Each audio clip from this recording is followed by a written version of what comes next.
What's up, Fantasy Champions? Spotlight Sports Network is excited to tell you about an amazing deal from Thrive Fantasy, your place for daily fantasy sports and esports.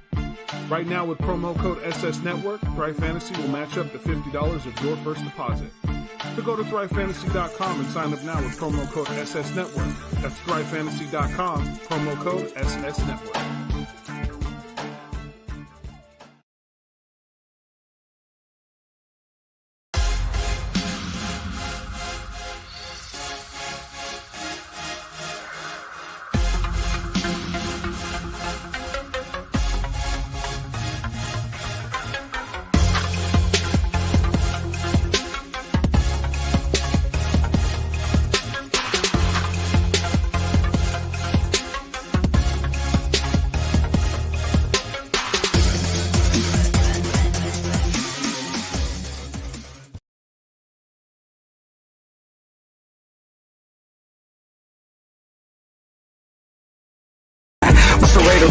Always a raider, bruh. Shit simple as that. You look silver and black. Lot of bread invested in that old line. Car insurance cost the arm and the leg to reach that goal line. It's go time.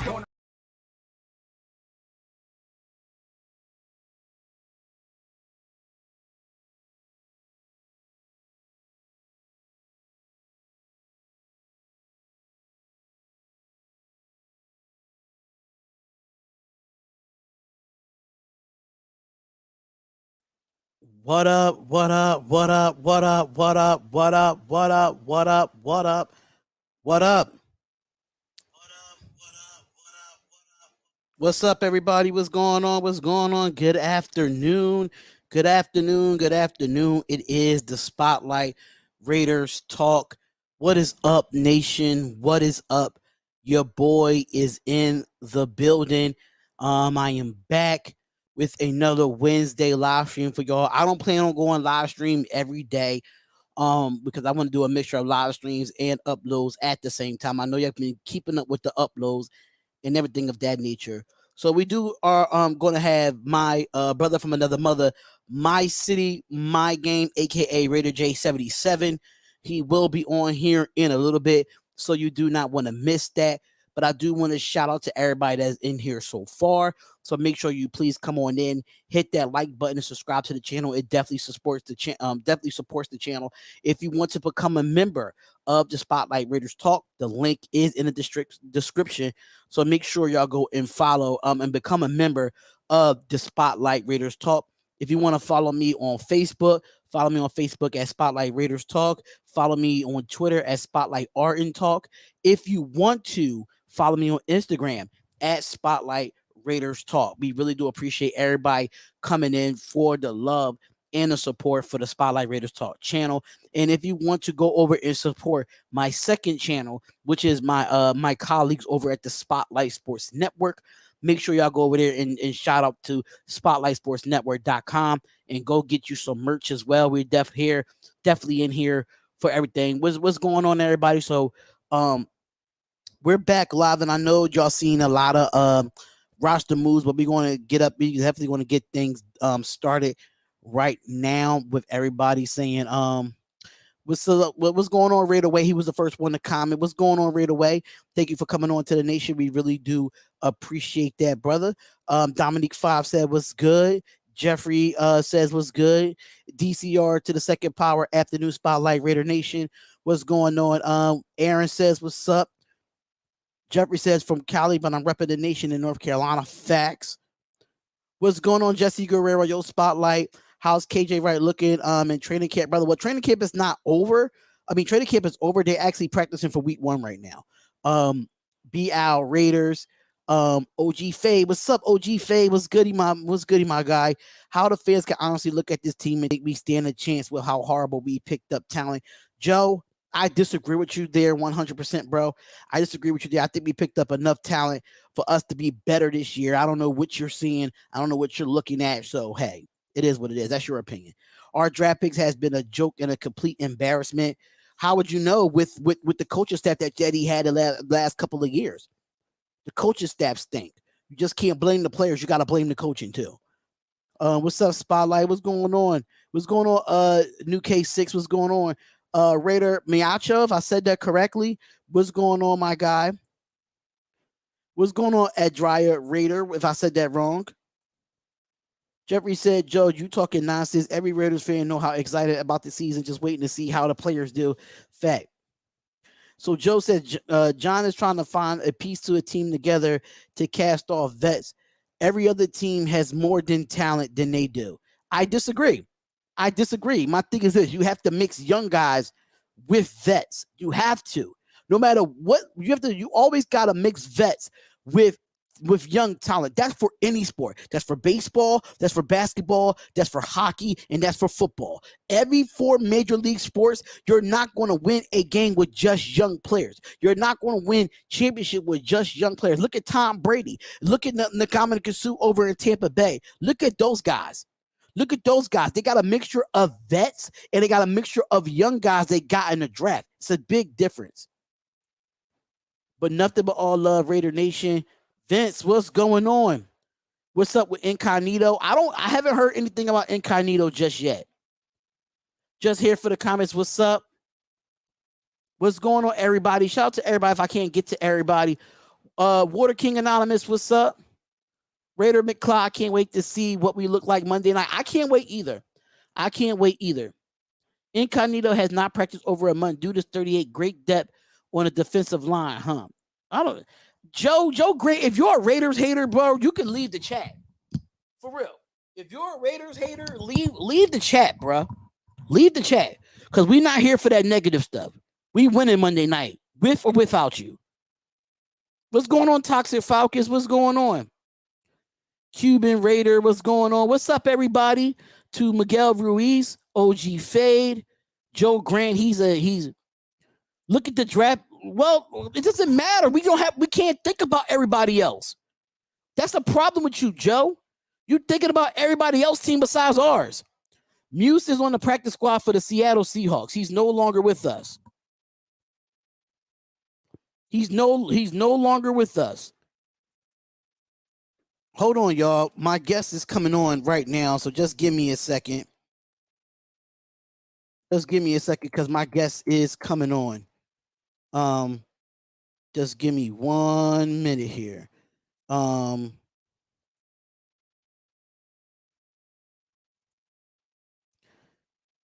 Give me 1 second, y'all.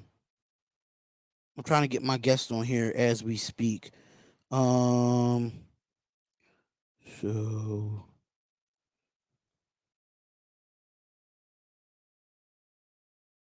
we can't worry about no other team, bro. We cannot worry about no other team, bro. Like, I don't know what Joe Grant is doing, but he could leave the chat for all I care.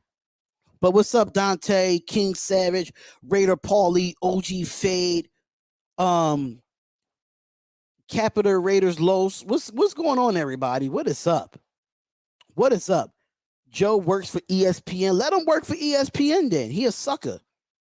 Let him work for ESPN then because he's a true sucker. I ain't gonna sit here and take that BS. I'm not gonna sit here and take that BS. I'm not. That's one thing I don't do over here on the Spotlight Raiders Talk. All right, yo, D, what up? Dirty Eric, what's up, man? Eric Jimenez, the Chiefs are replacing their entire O-line, but they're going to the Super Bowl. But we replaced 3, and it's all bad. Exactly. What are we talking about? Bye-bye, Joe. I think we might be running the ball more this season. Yeah, with all the running backs, people. We definitely going to talk about all the running backs that we brought in. But last but not least, y'all, I'm going to bring my guest in, and I'm going to give him his introduction because I know his new intro is not on here, but his old intro is on here. So last but not least, welcome my guy. Here he goes right here.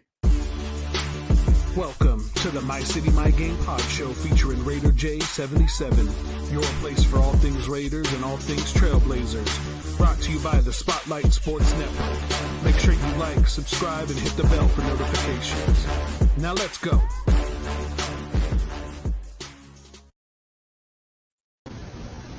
What up, man? Oh, man, what's up with you? You know, hey, I was digging the intro. Let me try to fix my speakers here because for some reason I can't hear you for some reason. So let me just go to the regular default. Can you hear me now? I can hear you. Can you hear me? Okay. Yeah, I can hear you now, man. Sweet. It's been a long time since we had Mr. Mr. Raider J77 in the building. What is up, man? How you feeling today? Man, I'm good, man. I'm good, man. I got number 12 on, Jake the Snake, you know. So, Joe Grant, you've been talking mad stuff about the Raiders the whole time since we've been here, even before I got on the camera. I'm not a baby. I'm not a baby, bro. I'm 35 years old. I know about this team. I follow this team, bro. He's just been negative even before I put in my intro. He's talking about how the draft pick's been bad, how we doing this and we doing that wrong this offseason. We look worse than last year. What as far as knowing that you have not been on the camera much in a while on your channel, which I could go over to his channel, My City, My Game. Y'all could definitely go check him out there. But how you feel about the Raiders and what they did this offseason? I'm gonna be honest with you, man. I was real skeptical. Anybody that's been a Raiders fan for more than like 2 or 3 seasons, maybe even 2 or 3 seasons. But anybody that's been a Raiders fan should definitely be cautiously optimistic. I guess, to put it lightly, because this team, they seem to make all these moves and do all this stuff and get everybody's hopes up, and then just kind of halfway through the season, you're 6-1, and then all of a sudden everything goes to crap. So I'm cautiously optimistic. I'm excited that we have a new defensive coordinator in Gus Bradley.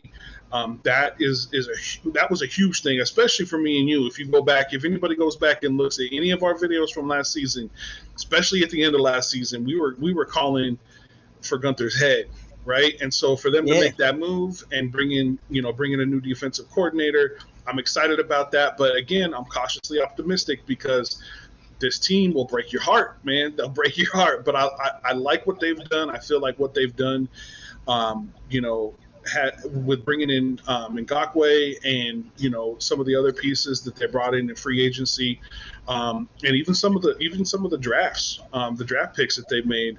I'm excited, man. I'm excited, in the defense and seeing what the defense is going to do, because that's been a huge, for lack of a better term, black eye on this team is the defense, man. So I'm excited. I like what they've done, but I'm gonna just dip my toe in the water and try not to get too excited because I'm not gonna be let down again, man. I'm not gonna be let down again. Well, this time it's gonna really have to be up to our offense this year, because I feel like, I don't know if you saw Gus Bradley's mic'd up when he was practicing in Allegiant Stadium on the Raiders channel. I just feel like with this defense, I feel like from seeing the pictures and seeing the actual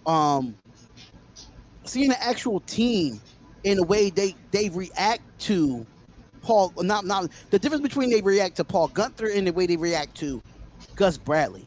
And I feel like Gus Bradley brings a different mindset, and that's what makes me a little bit more confident in this year, because Gus Bradley on the defensive side of the ball, he's making sure that these players take accountability for what they do. Mind you, most of those defensive players that we got rid of, like the Arden Keys of the world, and I'm excited for this season, but at the same time, I'm really looking forward to what this defense could do, especially we got the KJ Wrights.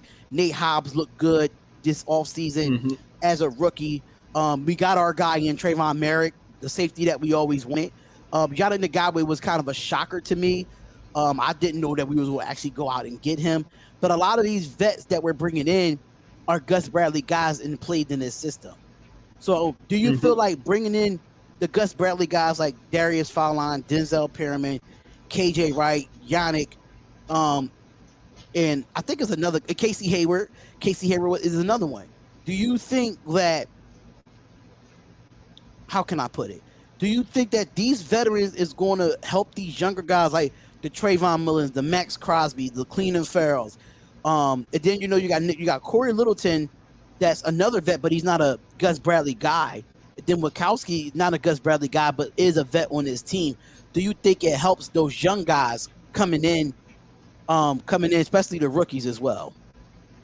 Yeah, most definitely. You gotta have veterans on the team. Everybody says, well, good teams build through the draft, and that's how you win. Yeah, when it comes to youth and having guys that they can move around the field, and having guys that aren't gonna get hurt, and that are fresh and hungry and all that kind of stuff. Yeah, that's great, but you got to have that veteran presence. You got to have guys who can teach these young players the system. That's one of the benefits about having Gus Bradley, is that usually his systems are easy to learn.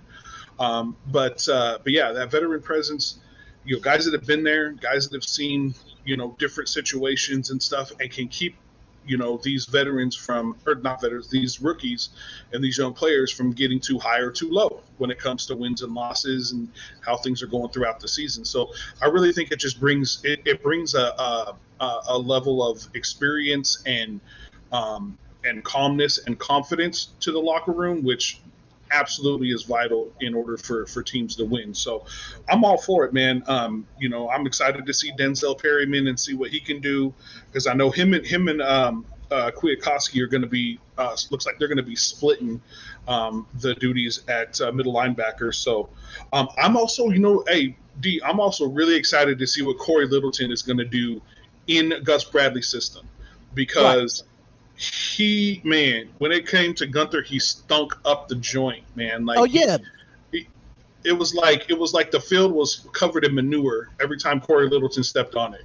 So I'm excited to see what he's going to do and how much better he's going to be.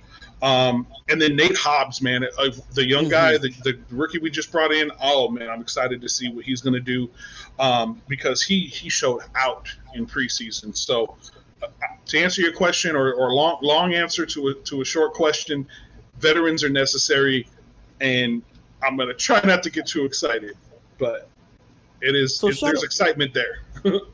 So shout out to Jose with the 199 super chat. It says, Spotlight, what did you miss, brother? You really didn't miss much yet. You only been on for less than 20 minutes, so you really haven't missed much. We just talking about the offseason, talking about week one. What do we need to see going into week one as a primetime game? They did this to us last year. Primetime game, Monday night against the New Orleans Saints. Now we're back on Monday night for week one again against the Baltimore Ravens. Now, in my situation, I feel like we have a great chance to beat the Baltimore Ravens on Monday night. A lot of people are not giving us a chance to win because of Lamar Jackson's legs. For you, what needs to happen? What needs to happen for us to contain Lamar Jackson in week one? Knowing that we did bring in Yannick, that was with the Ravens last season. So as a defense, because defense has been the main talk of the offseason. So as a defense, what you think our defense needs to do to try to slow down? Not really, like, you can slow down Lamar Jackson too. So what you think? You think we need outside contain, or a QB spy, or anything of that nature?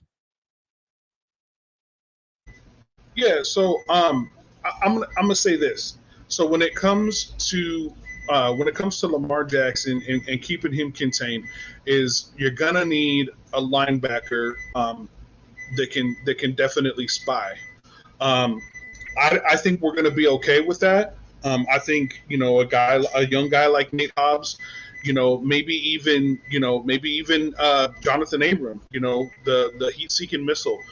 Put one of those guys and make sure that their job is their job, and their only job is to make sure Lamar Jackson does not break out and run for yards.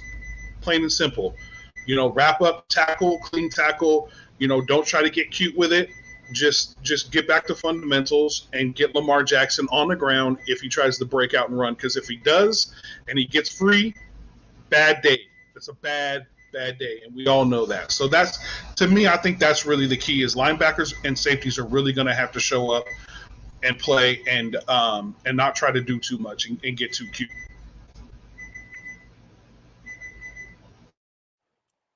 I 100% agree on that. Me, I don't know with Raider J, for some reason it lets you can down. I don't know why it did that, but I don't know why it says. Oh, I think you muted yourself, Jay. I'm not too sure. Yeah, I did. Sorry about that. Oh yeah, it's all good. It's all good. I just feel like discipline is going to be the biggest thing for this Raiders defense going into week 1. You have to be disciplined and do your job. Don't try to do just because you're a professional, you think you know what you're doing. Listen to what Gus Bradley has to say, listen to his adjustments, and show it on the football field, because the running back game is going to be, for me, I think the run game is going to be really in our favor because they don't have no running backs. They signed Le'Veon Bell to the practice squad, and they got another guy on the 53-man roster, which I don't know his name, and they got Gus Edwards. So I'm not really too big on their run game, but I got a feeling they're going to try to run with Lamar Jackson more and try to do that RPO with Mark Andrews. I think that's the only weapon that I really have to worry about on the offensive side of Lamar Jackson and Mark Andrews. That's the tandem right there. For the offensive side of the ball, this is how I feel. I think we have enough weapons offensively, but do you think John Gruden, because you know how we both feel about Gruden. If you ain't see our videos last year, you should know how we feel about John Gruden. Do you think that he opens up that playbook more because we have so many weapons this year on our football team? You know what, man? I wish I had an answer for that, man. I have no idea. John Gruden is an enigma, a big old mystery. Half the time I'm like, he's gonna do this. He has to do this. I'm telling you, this only makes the most sense. And then he goes and does something else. And then sometimes I'm like, nah, he ain't ever, he's not gonna do that. And then he does it. So I don't know. I think it's intriguing that Marcus Mariota is still on the team. If he's healthy, obviously, I think it's interesting that he didn't play at all in preseason. Now, they said it was due to, I don't know, I think it was a sore toe or something. I don't remember what it was exactly, but he didn't play at all in the preseason. Is that John Gruden being, keep playing things close to the chest, and so he doesn't want to show off a lot of what they got planned as far as additional packages? But Marcus Mariota is probably the closest thing to a starting quarterback that's playing backup right now, and I want to know why. I'm intrigued to know why, because we didn't see much of Mariota last year at all, but then again, he was hurt for a lot of the time. And then as far as our wide receivers, I mean, we had Ruggs last year. We didn't see a lot. I mean, we saw a lot when it came to Darren Waller, but, I mean, we all know that John Gruden loves his tight end. So, honestly, I really don't know. I hope to see some, some opening of the playbook and some, less vanilla playing. But like it was in preseason? Yeah, like there was in preseason, but it's really hard to tell with John Gruden. You just can't really say for sure, and I think that's what really frustrates a lot of fans, is you just really don't know what to expect from season to season and from game to game. It's just really hard to predict, bro. I wish I had a better answer for you, man, but I can't. And I challenge anybody to give a better answer than that, because nobody really friggin' knows. So shout out to Jonathan Emmanuel. Shout out to Jonathan Emmanuel. He says, stop the check down plays and be more aggressive. Stretch the field with Ruggs and Waller. Speed is your advantage, and throw some bombs over top of the defense. I have to agree. And now you brought in Kenyon Drake to be that second back that could catch the ball out the backfield. I mean, the checkdowns are good and all, but Kenyon Drake is definitely considered. He's a running back, but he's definitely considered another wide receiver in his offense. So, John Gruden, you gotta pull something out your ass when it comes to this. This off.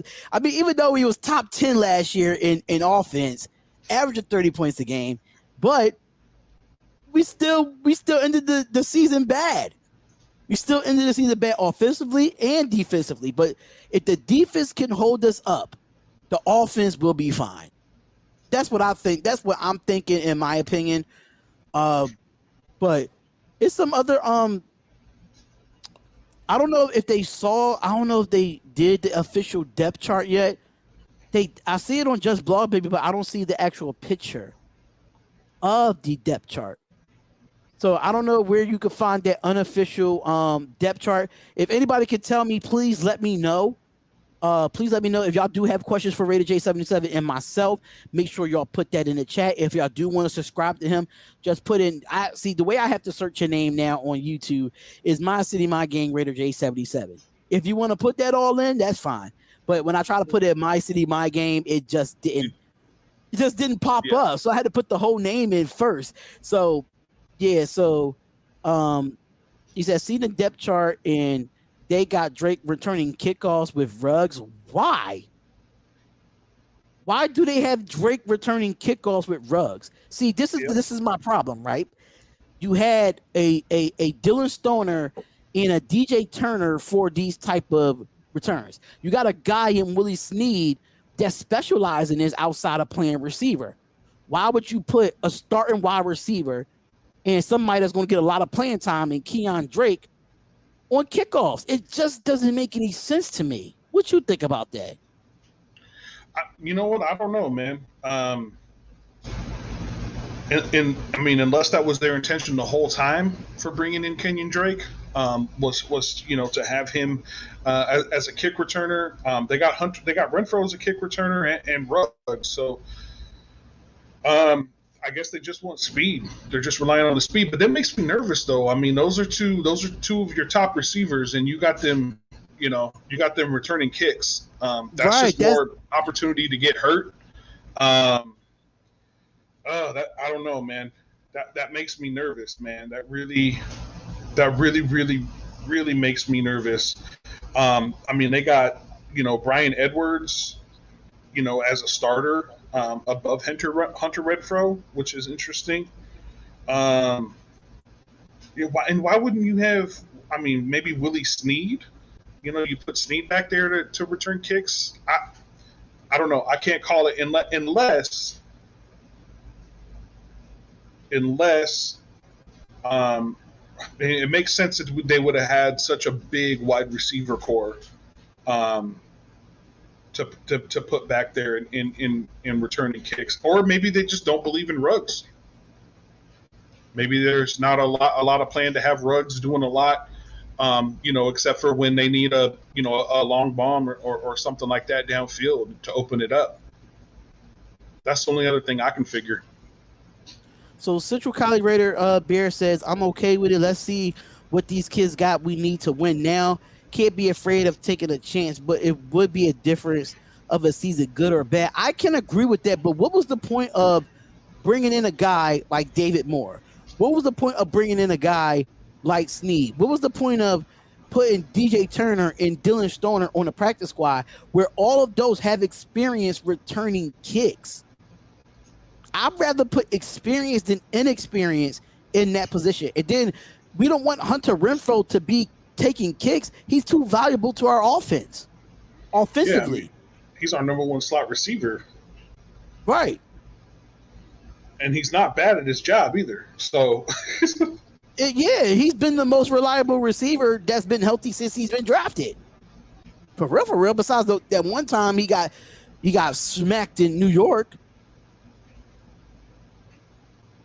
That just don't make no sense to me on the depth chart. It says Ruggs is backing up Drake on kickoffs and Renfro on punts. I just think that doesn't make sense. If anybody has that actual depth chart, send it to me on Spotlight Raiders Talk, because I couldn't find it. I couldn't find it at all. Yeah, that's kind of like, that just don't make no sense to me. So let's talk about it, though. Let's get the cat out. Let's get the cat out the hat now. Tanner Muse got cut, not waived, and he's now on the practice squad for the Seattle Seahawks. Me and you had a little debate in our group chat about Tanner Muse, and I'm just going to stick to my guns when it came to it, because I feel like with Tanner Muse, I think if you really didn't, like, for me personally, I think the Raiders should have drafted actual linebackers in the draft instead of trying to convert safety to linebacker like they doing with Devon Diablo. I just feel like Tanner Muse didn't get that shot to play at linebacker. He was the most talked about linebacker outside of KJ Wright coming here and Denzel Perryman coming here. They was talking about him taking Nick Bukowski's spot as a starter, because as of what they said in training camp. So I feel like he just didn't. He was a 3rd round pick, which I'm kind of surprised that we gave up 2 of our 3rd round picks in the last 2 years with it. I don't feel like he didn't get a chance. What's going on, Ray the Tate? What's going on, man? Yeah, Tanner Muse was a waste of a pick. It was a waste of a pick, but at the same time, we drafted him. Let's see what he got. I understand he had the toe injury last year, but we really didn't get a chance to see what he got. If you're going to cut a guy from off of one bad preseason game, then that means you wasn't going to give him a chance from day one, when he played well in the first 2. So what are your thoughts about Tanner Muse? I like Tanner Muse. I feel like we reached on him in the 3rd round. I think he was for me, I had put him projected as a 5th and 6th round pick, and we took him in the 3rd. I think we actually traded up or traded down for him, if I'm not mistaken. But what's your whole ordeal when it comes what happened with Tanner Muse? So here's my thing. I get the opinion that it was a wasted pick. I totally get that. I get the fact that it was a reach. It looks like that was the case, that it was a reach. Bringing him in the 4th or 5th round, you can, and him getting cut, after, barely seeing any time on the field and him being hurt last year. I mean, that's a little bit easier to swallow than him being a 3rd round pick. But at the same time, I personally don't put as much value on draft picks, because it's such a gamble. Like, you don't really know. Half the time, you don't even know if these guys are their skills are gonna translate into the NFL. You can scout it, and you can give it your best educated guess as a scout, but you don't really know until they play. And given the fact that he was hurt all of last season,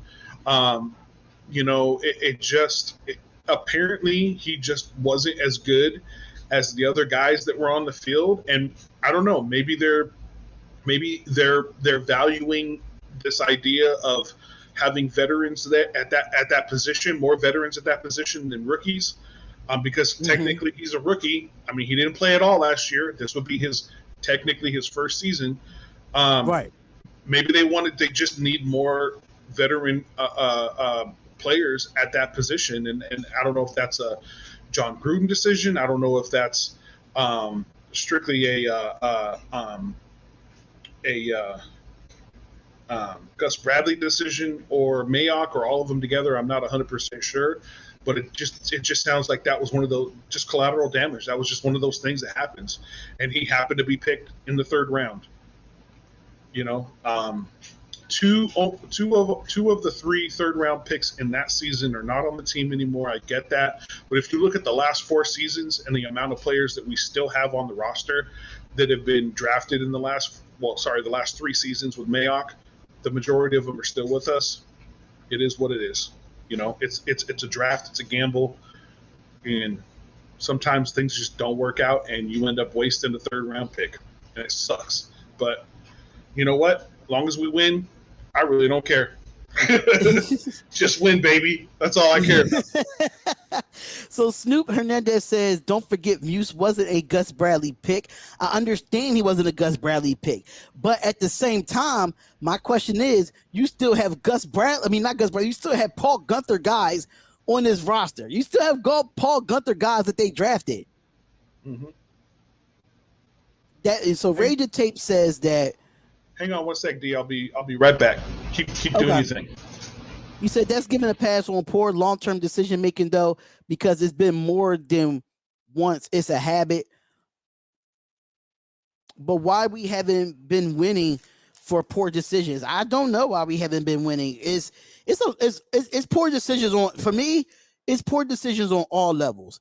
It's poor decisions from coaching. It's poor decisions from players. It's poor decisions from the GM. I think it's poor players all the way around. I mean, we can't just say, oh, it's poor on the front office. I think you're going to have to look at from top to bottom. You got to look at the players. You got to look at the staff. You got to look at the owner. You got to look at the GM. You got to look at everything while we have not been playing poorly or have not been drafting the way we're supposed to draft, because in those years, it was better players than getting. It was better players in that third round than getting Tanner Muse. You could have got anybody else. And this year, I just feel like this year linebacker was loaded in this draft, and I'm kind of tired of us picking a safety to convert them to linebacker. So with me, what's the point of bringing in a safety to convert him to linebacker when the linebacking crew was stacked in the last 2 seasons when it comes to linebackers coming out of college? So I'm just like, kind of like, I like some of Mayock's picks, don't get me wrong, but some of the picks I'm like, okay, you did the same thing with Taylor Muse. He was the safety. You try to convert him to linebacker. Now, if Devon Diablo doesn't work out, what do you do with Devon Diablo? Because he's converting from a safety to a linebacker, just like Taylor Muse. And this what makes my concern as a Raiders fan is that you're not drafting linebackers, but you're drafting safety to be a linebacker. I don't understand the drift. Where Jabril Cox, was a 5th round pick, was projected to be a 3rd rounder, and we don't get him at all. But you go get Devon Diablo, that is a safety that's going to be converted to linebacker. If we need a linebacker, just go get one.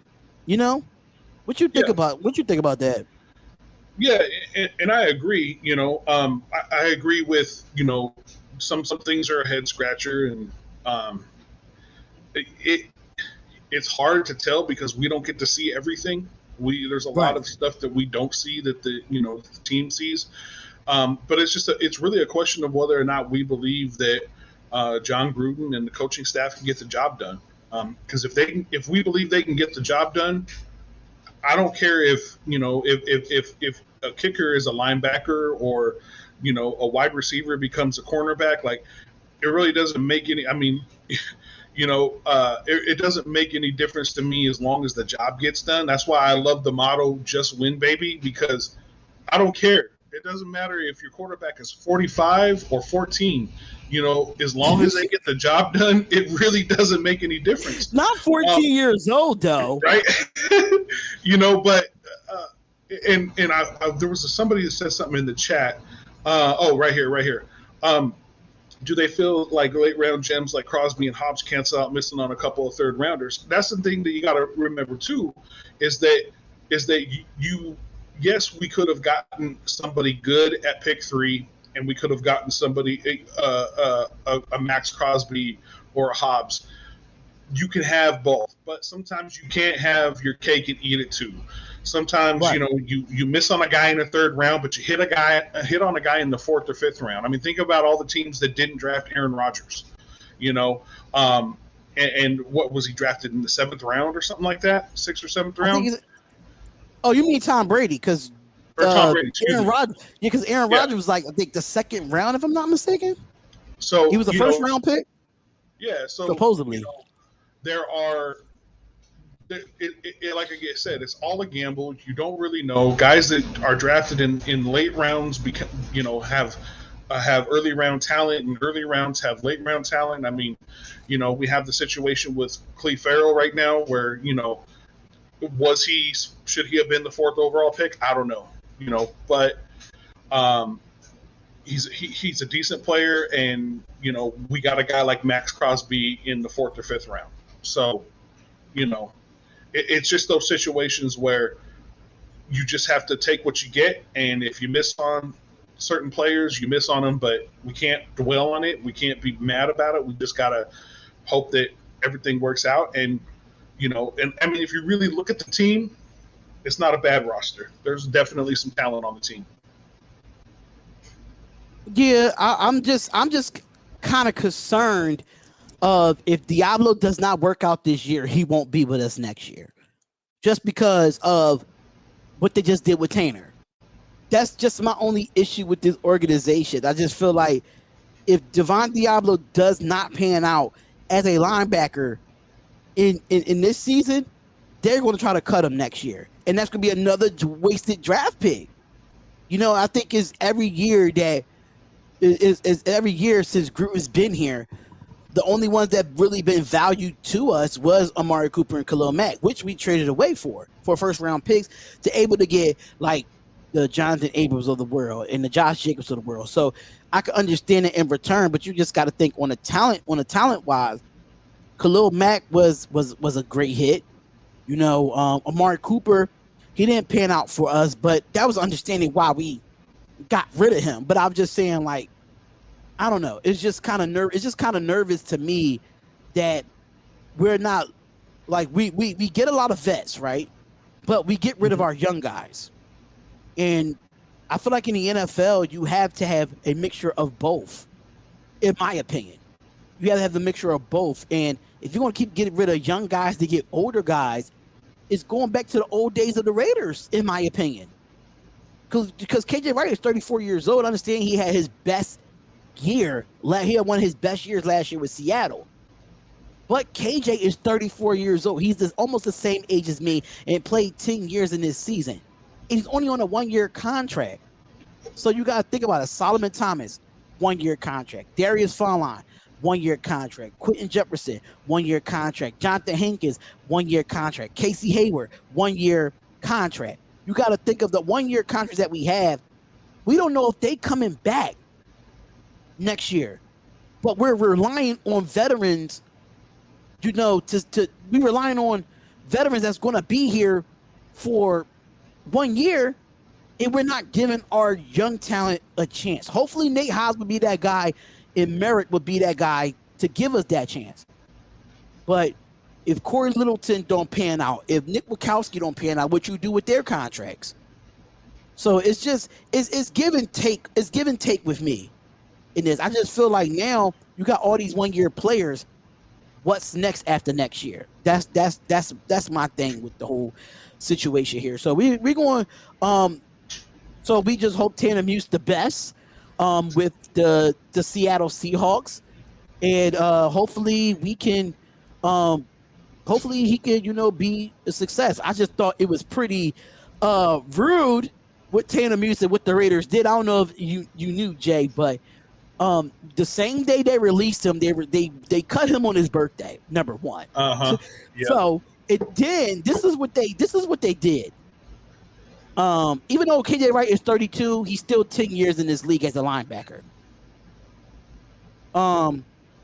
So after they cut him on his birthday, they posted on Twitter saying, "Happy birthday, Tanner Muse." Mm-hmm. How is that so disrespectful? If I had Tanner Muse, I would not want to come back here after that. I imagine that that post probably went up before he got cut. That's the only thing I can figure. I mean, I'm not a big fan of whoever does the Raiders social media stuff anyway. I think that I think that they could definitely have a better person to be doing that. But yeah, I can't call it out. It's definitely an interesting coincidence. It's a little bit laughable, but I mean, a lot of stuff with the Raiders can be laughable. Sometimes you just gotta laugh and be like, it was laughable, but it was just dirty. It was disrespectful. I wish a job of mine would tell me happy birthday after you fire me. What? I know, right? I would be so you're pissed off, fired. man. I'll be so busy. But I understand a minute later they deleted it, but still, like, like that's Yeah. it's still like being in the working man's world, you know? Or So they just didn't communicate to their social media person, was like, hey, we're going to cut this dude. Don't wish him a happy birthday on Twitter. right. that was just so rude. But the 3 reasons. I disagree with this. I think it's Crabtree. I'm just Who saying. is running the social media? No, Cooper is still the best wide receiver Carr has had. Cooper is still not the best receiver Carr had. Absolutely, I love you, Ray Tape. You have a wonderful channel. But Michael Crabtree was the best receiver that Derek Carr had. Look at that 2016 season. Yep. Carr and Crabtree was one of the top tandems that year. It was like Crabtree, Montana and Rice. Huh? I said that the way that they worked together was like Montana and Rice. It was just like they just knew what the other person was going to do.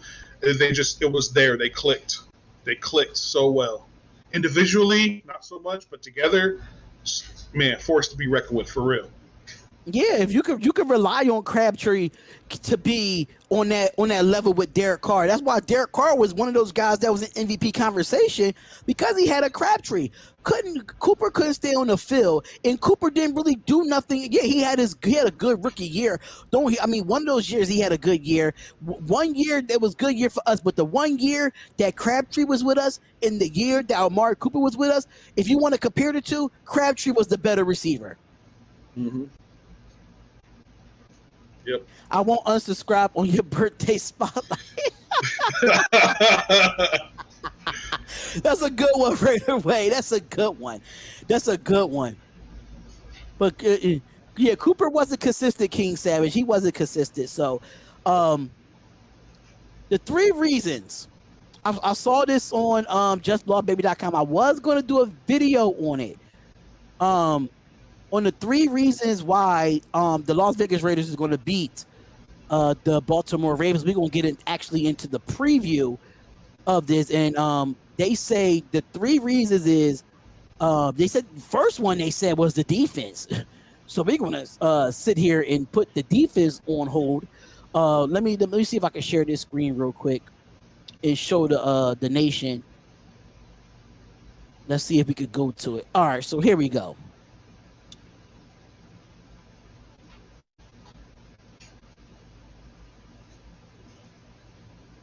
All right, so here we go. So they said the defense, right? So they was talking about how the first thing they did, that they hired defensive coordinator Gus Bradley. They made over the defense personnel using 5 draft choices out of 7 on defensive talent, with Pro Bowlers like Yannick Ngakoue, cornerback Casey Hayward, and linebacker KJ Wright. They see in general manager Mike Mayock worked hard to rebuild this defense. It clearly shows. The laughingstock of the NFL, the defense didn't look too shabby now after years of mishaps. And saying that defense is experienced and much faster in recent years. While the dual threat ability of Mark Jackson will be displayed, the Raiders could have enough on that side of the ball to at least shut him down enough to make one in this game. It's faster and bigger defensive front, as much more as a reliable secondary on the defense that can make a play or a key role in the Raiders' victory Monday night. Jay, how you feel about what Just Blood Baby had to say about this first reason, about the defense? Yeah, I mean, I definitely tend to agree. We definitely, out of all of the defenses that we've had starting the season, if we're going to beat an offense like the Ravens, even given, because they obviously have had some injuries at the running back position, but I mean, Lamar Jackson himself is a dual threat, so it's not huge if one guy goes down in that running back group. So I would agree, but at the same time, we just have to wait and see, man. We just have to wait and see how those adjustments can be made, because historically we have not done a good job setting the edge. So hopefully Gus Bradley has improved that. But man, I don't know how many times last season you and I were watching a game and like, seriously, if you let these, like, set the freaking edge, like, come on, what is going on here? Super frustrating with this defense historically. So we'll just have to see. Hopefully he's done his due diligence to make sure that does not happen anymore. But we'll see. So the 190, shout out to Big Shane for the Big Shane RF for 199 super chat. He does say, where did you buy that Snake number 12 shirt from? Give me a second. I'll pull it up and I'll tell you. He's going to let me know. He's going to let y'all know where he got the shirt from, because honestly, I'm really considering on buying a shirt as well. So the number 2 person that they said, the second reason that they said that we're going to win this game is because of Josh Jacobs and Drake. They saying that Derek Carr is a reliable quarterback. He has one of the tight ends of Darren Waller.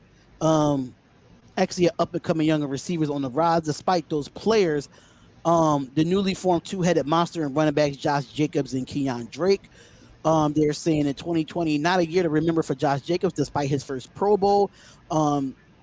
He was pretty banged up. They saying Jacobs may be relied upon too heavy. He was the third in NFL rushing attempts in 2020, playing behind inconsistent and banged up offensive line, which we're going to talk about that too, because we haven't talked about most of the offensive line either. But they saying that Jacobs kind of had a so-so second season. For me, I think it's due to injuries. But the Raiders decided to fix the issue, adding Kenyon Drake in free agency. Drake is a better pass catching out the backfield than Jacobs. He does blend with size and speed and gives the Raiders one more best of 2 combos in all of football. You know, outside of Nick Chubb and Kareem Hunt and those guys, but I feel like we got one of the best tandems in the league. Drake will line up in multiple positions for the Raiders in 2021, and the Raiders not be able to combat the big play ability for both backs. Look for Jacobs to punish the Ravens on the ground, while Drake uses his multitude of talents to hurt the Ravens not only on the ground but through the air. These two will be both play major roles in what should be a Raiders victory. So, how you feel about that? Oh man. Okay. What you? Come on, keep it 100. You know we here, man. Keep it 100. Okay, so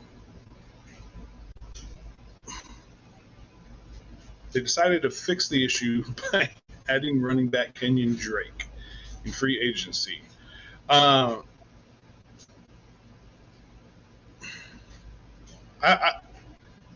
don't think. I mean, yeah, he could be better catching balls out the backfield.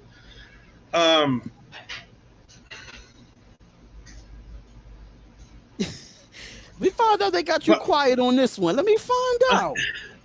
Yeah, so I'm a big fan of Josh Jacobs, man. It's hard for me to say. I think that adding Kenyon Drake was a great idea, but I'm not gonna say that he's Josh Jacobs is the man, bro. Like he's a Swiss Army knife, and I agree that he is a great.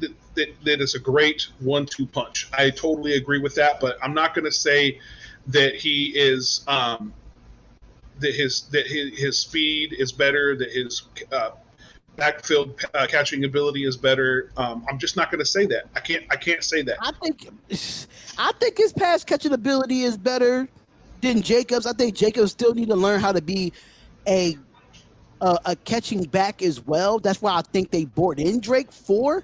Mm-hmm. But at the same time, I think they really brought in Drake because how much banged up Josh Jacobs was, and Jalen Richard as a guy that's getting paid $3.5 million to be a third string back now, and Jalen Richard just could not pick up the load when Jacobs was out. I mean, we did have Devontae Booker. I mean, he still had to split snaps with Rashard, but you see the difference when you have a bigger back than when you have a finesse back in Jalen Rashard. So I feel like those downs where Jacobs needs a break, then you could put it on them short yardage. You could put in a Peyton Barber. You could put in Keon Drake on them short downs, like them 2nd and 1s and them 3rd and 2s and stuff like that. So Jacobs definitely does need a breather, and I think we have a more reliable back in Drake than we got with Rashard. Yeah, no, I agree. So here, like I said, I think adding Kenyon Drake is awesome. I think that it was a great move, and I'm happy that they did it. And it's a great 1-2 punch, like I said, at running back. But there's so many times where I've seen, Derek Carr, in a panic, dump it off to Josh Jacobs, and Josh Jacobs make a play catching the ball out of the backfield. I've seen it, and you've seen it. Like, we've both seen it so many times where, like, I don't know. Maybe he is, and maybe I'll eat my words, but I'm not ready to say that he is better at that skill set yet, but we'll see. Yeah, we'll definitely see. But I think Drake, I mean, because he could play multiple positions. You can even have Drake and Jacobs on the field at the same time, and Drake could line up as a slot wide receiver in certain situations. You still have Jacobs in there. So even though that, yeah, Jacobs is our number one guy. He's our beast. He's our bruiser. But having them both on the same time, how do defenders can defend that when you have both on the field at the same time? That's going to be tough for defenses this year. So good luck with that. If I'm any defense in this league against us, good luck with that. And the third reason that they said was, of course, we talked about it, Ravens injuries. Ravens injuries is just so aggravating to see that it's unfortunate that the Ravens have injuries. They start running back J.K. Dobbins, tears ACL. He's done for the season. You got their first round pick wide receiver Rashad Bateman going on IR. And then you have Marquise Hollywood Brown, which is AB's cousin, boo-hoo, is also banged up. Their top receiving option is usually resolved around a tight ends, led by Mark Andrews. The Raiders' improved defense will be taking on the injury-ravaged Ravens offense. Should pay a huge dividends to the Raiders' victory. Jackson is always a tough opponent to figure out, but the top running back is out for the season, and one of their most anticipated receiving threats is out for the clash. So they seem that the Ravens will look much weaker. They did say that injuries play a part in this one, but the weapons for the Ravens have nearly been cut in half. They said the Raiders will take advantage of this, playing a Ravens team at knowing that they can't play a Ravens team at full strength. It may be a different story here, but the injuries and the Raiders should be able to win this one with the fans being in the stands in Las Vegas. So, how you feel about this one here? That when it comes to the Ravens defense, I would love to play them at full strength just to challenge our defense. But hey, things happen. They offensive and the Ravens offensive line is hurt too. Yeah. So, every team deals with injuries. I mean, look how many injuries we had last season. Teams always deal with injuries. It's the team that it is able to make something out of those, not make something out of the injuries, but still do stuff, still win despite injury. So it's really about depth and what you're able to do. How do you change things up? How do you change up your scheme? If your running back one goes down, what do you got to do to change the scheme up so that you still have a decent running game and you can make plays in the air, because those go hand in hand. So it's really just about how you make adjustments and how you change up your scheme and the talent that you have at depth. So the talent you have on your depth chart. So really, yeah, there's no excuse. Is it better to play up play a banged up team? I guess, yeah. In a certain way, there is, but it's not an excuse because every team has to deal with it. Even the ones that win the Super Bowl still deal with injuries, but they find a way to make it work. So I don't see that. I don't see that as any reason why the Raiders should not take this team seriously and prepare as if everybody is playing, but just obviously understand the adjustments that are going to be made, and play to those adjustments and pull out the W, because we've got injuries too. I mean, Yeah. we don't have all of our guys 100% healthy, so Facts. So Big Shane, he's coming in trying to ask for the shirt. I understand that, but we trying to run a show here as well. I'm trying to remember where I got it. I cannot, for the life of me, remember who I got it through. It's been so long. I can't remember. Just give us a second. Just give us a second. He's going to find it. He's going to find it. So just give us a second, y'all. Give us a second. He's going to find it, Shane. Big Shane, he's going to find it. Yeah. So our offensive line. A lot of offensive moves have been made. And no Rodney Hudson this year, no Gabe Jackson. But we have Rodney Hudson's protege, which is backup Andre James. We end up bringing in Nick Martin. We still have Denzel Good. Our offensive line looks a little different this year. Do you feel like knowing that Tom Cable is a great offensive line coach? Leatherwood was our first round pick last year, which I thought it was a reach at the point, but looking at his stats and looking why John Gruden got him, it made sense to me why we got it. But Ray the Tape is in the chat, y'all. Ray the Tape is in the chat going off on y'all. So shout out to Ray the Tape. Shout out to my brother, man. Hopefully we get you back on this show soon as possible. But our offensive line, I mean, how are you confident going into the season the way our offensive line has shaped out? Okay. So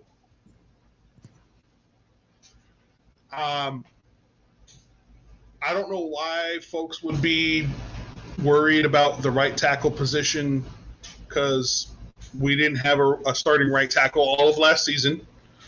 Facts. You see it, baby Trent Brown. Right? That's not really a worry for me. Our left tackle is still pancaking fools. We lost our starting center, and we lost Denzel Good, who's a solid starter as well. But I'm not 100%. I'm not ready to say I'm worried. I'm not ready to, because I feel like we have a great offensive line coach who really does a good job, not just with starters but with backups as well. And I think that they've done their due diligence in making sure that Derek Carr is going to stay safe. And to be quite honest with you, I mean, we got Mariota as a backup, so if in case of emergency, break glass and pull out Mariota, and I think we're going to be all right. So I'm not ready to say I'm worried about it at all, because of the coaching, because of the talent of players. Richie Incognito, still around. I mean, yeah. It's not. I'm not ready to be worried, and we have a great backup quarterback if need be. So right. So I still think Mariota can play. I'm just saying. I'm not saying he's he needs to replace Derek Carr. I'm not saying anything like that. I'm just saying I think the man can still play quarterback. I just need him to stop being injured. If that's the case, Jay. Right. Exactly. I need him to stop being injured. Yes. So Ray the Tape, he said, "Yo, is he worried about anything at all?" LOL. He did say he's not going to be that optimistic about this season anyway. He said he's going to put one toe in the water and not get too excited about the season. So he is worried, but Yeah, He said he but just I'm not not. going to be optimistic because we went 6-3 last year and we had a debacle. So he did Yeah. say that he's optimistic, but he's not too optimistic and not going to get overly excited. I don't know if you saw it in the beginning of the show, but he did say that. Yeah, I mean, I'm not. I try not. I try not to get too high or too low about stuff that happens because, really, honestly, man. I am a diehard Raiders fan. I've got a sign up in my house that says I will not be calm when the Raiders are on. So I get. Really? I need Yeah. that Oh yeah. sign. My kids know what's up. Like if the Raiders are on, don't give dad a hard time because especially if they lose, steer clear because I get into it. I get emotional. But I try not to get too high or too low. And at the end of the day, man, it's a game. You know what I mean? Like it's a game. I'm not going to live and die by the decisions that are made in an organization that I have absolutely no power or control over. Um, and so that's just how I am. I'm not gonna do that. And then if you catch me in the heat of the moment, I'm gonna be crazy, but I calm down and I just remember at the end of the day it's a game, and it is what it is. So I'm not going to worry about it. I'm not going to be stressed out about it. There ain't nothing I can do about it anyway. I can't put any more offensive players on the offensive line, or excuse me, offensive linemen on the team. I can't do that. So what am I going to do? You gotta go with what you gotta go with. It is what it is, and I'm just going to trust that they know what they're doing. And I honestly believe in Tom Cable. Like the man has proven it, season after season after season. The man has proven that he can work with players and coach them. So I trust him. So It is what it is. I feel like I'm not worried about the starting offensive line outside of Incognito. He has not practiced in a long time. But the only thing that I am concerned about, before we get into what I said, shout out to Big Shane RN4L. He said, Oladipo has scared me to death, bro. Backups, no shadows in the preseason because they couldn't block daylight. I'm very nervous about that. That's what I'm saying. I'm very nervous about the depth of our offensive line. I'm not really too concerned about the starting offensive line outside of Incognito. So I know Colton Miller can stay healthy. I know Denzel Good can stay healthy. I know possibly Andre James can stay healthy. But the rest of Alexander was going to be out there. If he gets banged up, he's going to get banged up. It's part of being a rookie. He's going to make some mistakes. And he's going to make some mistakes. It's part of the game. It's part of the game. So it's just the second string, whoever's going to fill in for Incognito.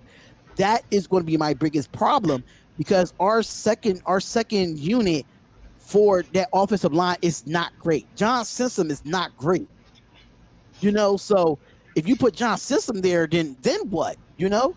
But shout out to Docs, aka Graphic Raider. Shout out to Docs for being in the chat. Really do appreciate you, brother, being in here. I thought you was gonna go live for your coffee and convo earlier. I was looking forward to that, but you didn't. You wasn't here, man. But what's up, man? What's up, chat gang? What's up? What's up? What's up? Make sure y'all hit that like button and wipe them feet, like Docs would say. Wipe them feet because the last time I saw y'all on YouTube, I only had like 70 likes. And make sure y'all go over to My City, My Game. Make sure y'all go over to his channel. I'm gonna put the link in the description for him. So make sure y'all go over there, go to My City, My Game. We only got 84 likes and there's 118 people in here. What are we doing? So make sure y'all come over, hit that like button and subscribe to the channel. Ray Love said, yo, Spotlight, what's good, bro? I knew I could count on you for Raiders content. Yes, I've been putting out mad Raiders content about the acquisitions that's been going on and stuff like that. So Doc said he's getting his voice back together. I might go live tonight. Let me know. And I could give you Raider J77 his Instagram, so y'all can link up and do some shows together too. Because Doc's always doing shows, man. He's always doing shows. He's going to be in Las Vegas from tomorrow to Tuesday, so he's going to be in there with the nation. He's not going to the game because them tickets is asinine in my opinion. They are asinine in my opinion. So y'all be seeing me from the comfort of my own home doing Raiders games. Yeah, but how was the voice? How was the voice, Docs? Because I know your voice was out for a little bit. But let's talk about, speaking of the running back position. Why are the Raiders going after all these running backs for a workout? I don't get it. We went out and signed Peyton Barber. I was cool with that. I was fine with that. But now you went and tried to work out Deontay Foreman in an injury-prone Kerryon Johnson. I said, why would we work out running backs where we need to work out backup offensive linemen? So with them two news is coming out, right? So with Kerryon Johnson and it was Kerryon Johnson and Deontay Foreman that we worked out yesterday. How do you feel about those? I mean, I feel like every team should do their due diligence. And if you're concerned about depth at a specific position, I mean, you know, do your due diligence. I'm sure that. So you're worried about. Let me make sure I'm hearing you clearly. You're worried about the team working out running backs and not linebackers. No, is backup offensive lineman. Lineman. Okay, yeah. I mean, I don't know. I don't know. Maybe they have worked out. I hope they would be doing their due diligence to work out backup offensive linemen to try to bring more guys in. And maybe we're only getting the reports from the media that they're working out running backs. You know, I really don't know. But I mean, I would hope that if they're working out running backs, that they're also working out offensive linemen to try to find us some backups so we can build some more depth at the offensive lineman position. But to me, it's kind of like it's just noise. You know what I mean? It's just noise. The media's making noise, and you know, a lot of people want clicks, and you know, they want you to go.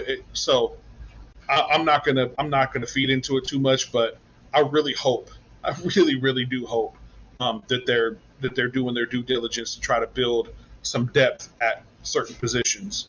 So I feel you on that. I'd like to see that report. So I saw this on Twitter. His name is Tristan Kuhn. He put out that the Raiders worked out the following players yesterday: Keon Drake, Deontay Foreman. They worked out 3 safeties: Stephen Parker, Elijah Holder, and Kavion Frazier.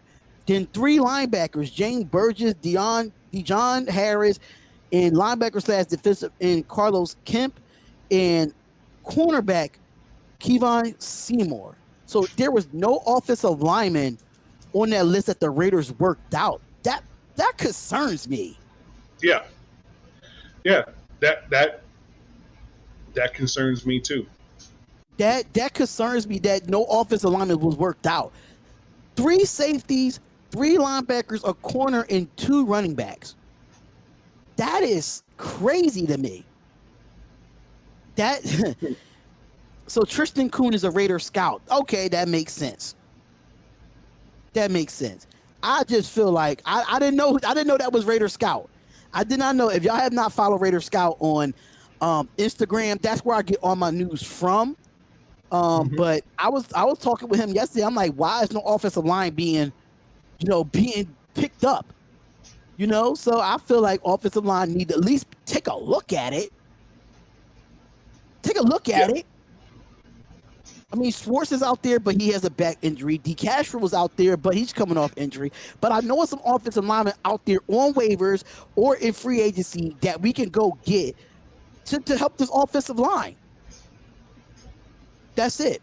That's it for me. So, just to let y'all know, we will be live Friday at 9 p.m. Eastern Standard Time. We will have what's his name? I keep forgetting his name.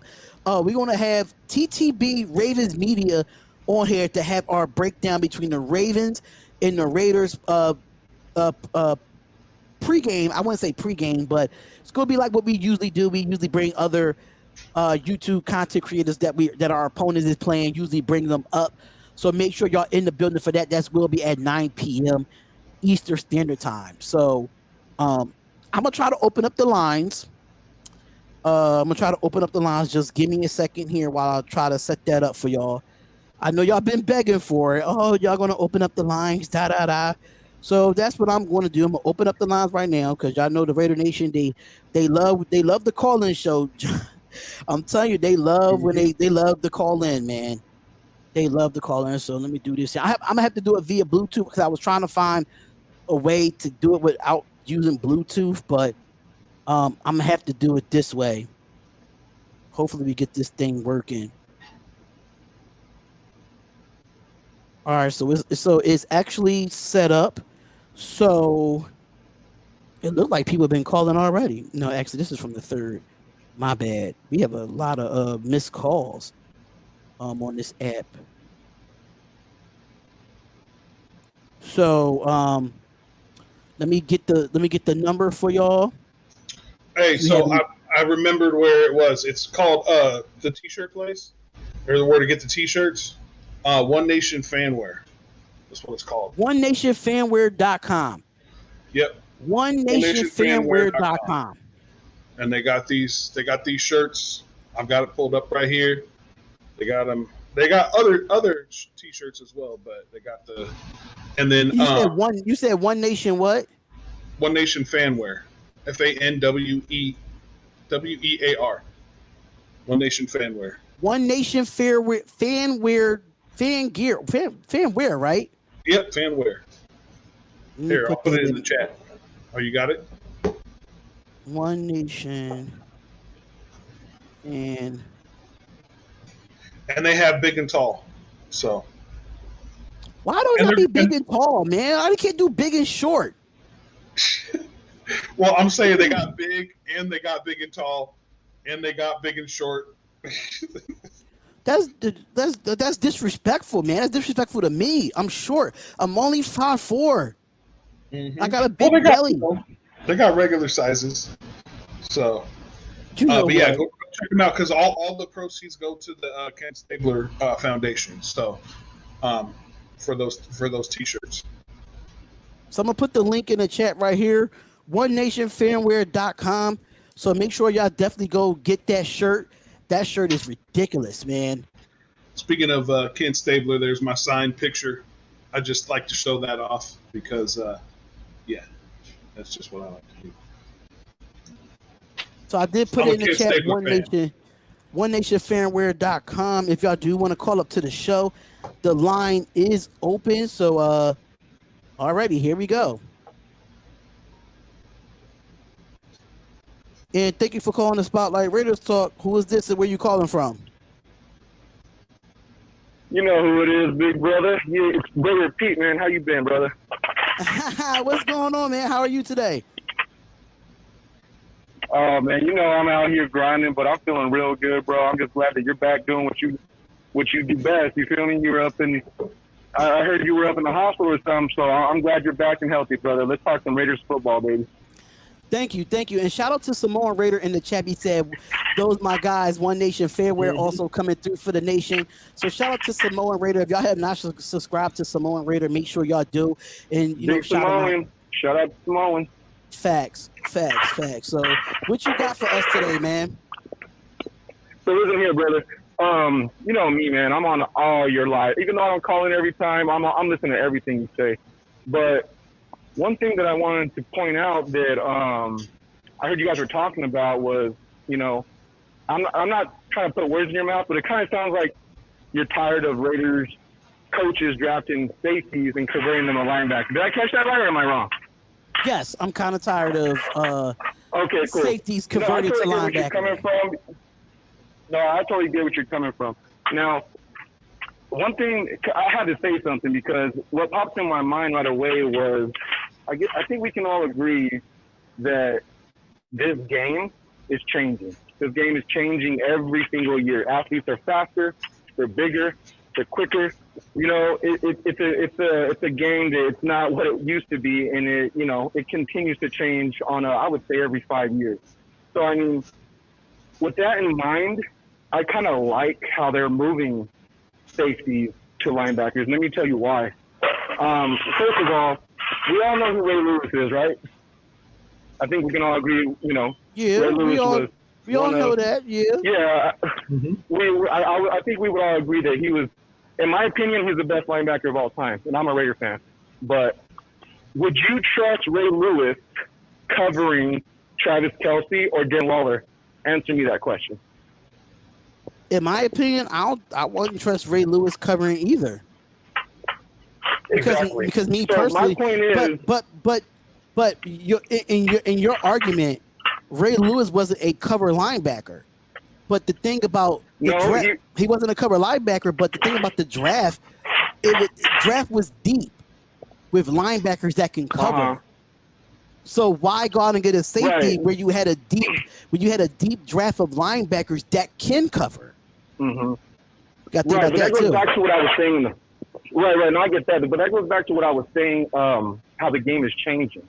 The game isn't what it used to be. Especially the tight ends, like the Kelceys of the world, the Wallers, the Kittles. I mean, tight ends, bro. They're pretty much linemen who can catch a ball. That's what tight ends are. So when you have I think Waller's 6'6", 250 pounds, and runs a 4.46 or something, bro. What athletes can do that at the tight end position? But that's just one example. But my thing is, bro, and the reason why I'm bringing up Darren Waller is because obviously linebackers have to go against, tight ends.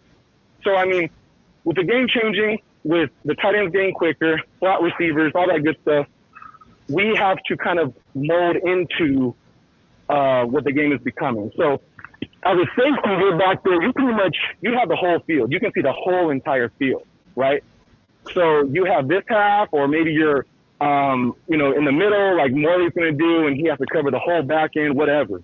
You have a lot more assignments to, to pay attention to. Now, when it comes to linebackers, especially in Gus Bradley's system, these guys, they don't know how to cover three, right?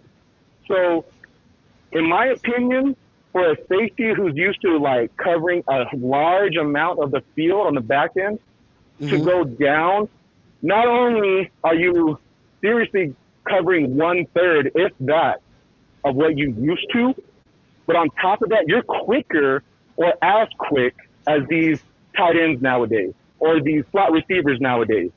Shoot, some of these linebackers like Divine Diablo, what's his name? Divine Diablo? Yeah, Divine Diablo. You know, when you're running a 4.4, 4.5, you can keep up with number 2, even number 3 receivers. You see what I'm saying?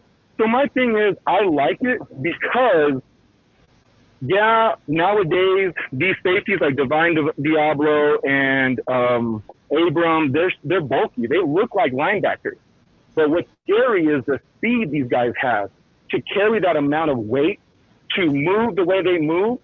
I mean, to me, I think it's kind of genius converting safety to a linebacker. But keep this in mind, though. Not every safety can do that. You see what I'm saying? But we did that the last 2 years, though. So that, and you see Tatum Muse didn't pan out. You know what I'm saying? So it's going to take some more development in Divine Diablo. I think Divine Diablo, he's going to be fine.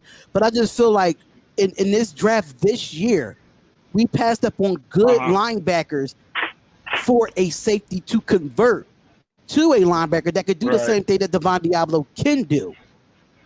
So before you answer, go ahead.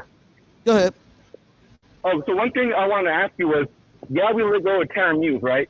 But let me know something. Who on our team, linebacker-wise, would you rather cut than Tatum Muse? I mean, nobody, right? I mean, we're pretty stacked at linebacker. And just a week ago, we were running around with our heads chopped off. Like, what the hell are we going to do? You know what I mean? And a guy who hasn't played a single snap in the real season, a guy that I know he has potential, but I mean, the amount of talent we brought in, the leadership, the veterans, and you know how John Gruden loves his veterans. It's just like, we kind of had to, we didn't want to let him go. I know we didn't, because I heard that we put in a waiver pickup for him, but he didn't want to come to us. He went to the Seahawks instead, which is cool. Why would I, as me being personally, right? Why would I go back to a team that cut me on my birthday and then post me happy birthday. Oh, like I don't understand that. I don't understand that. But I'm gonna let I don't know if you can hear my guy Jay, but I know you probably want to hear his perspective. Really. Jay, see if because I'm trying the speaker on the software. I'm trying to see if you can. I mean, if he can hear you through my system. Can you hear me?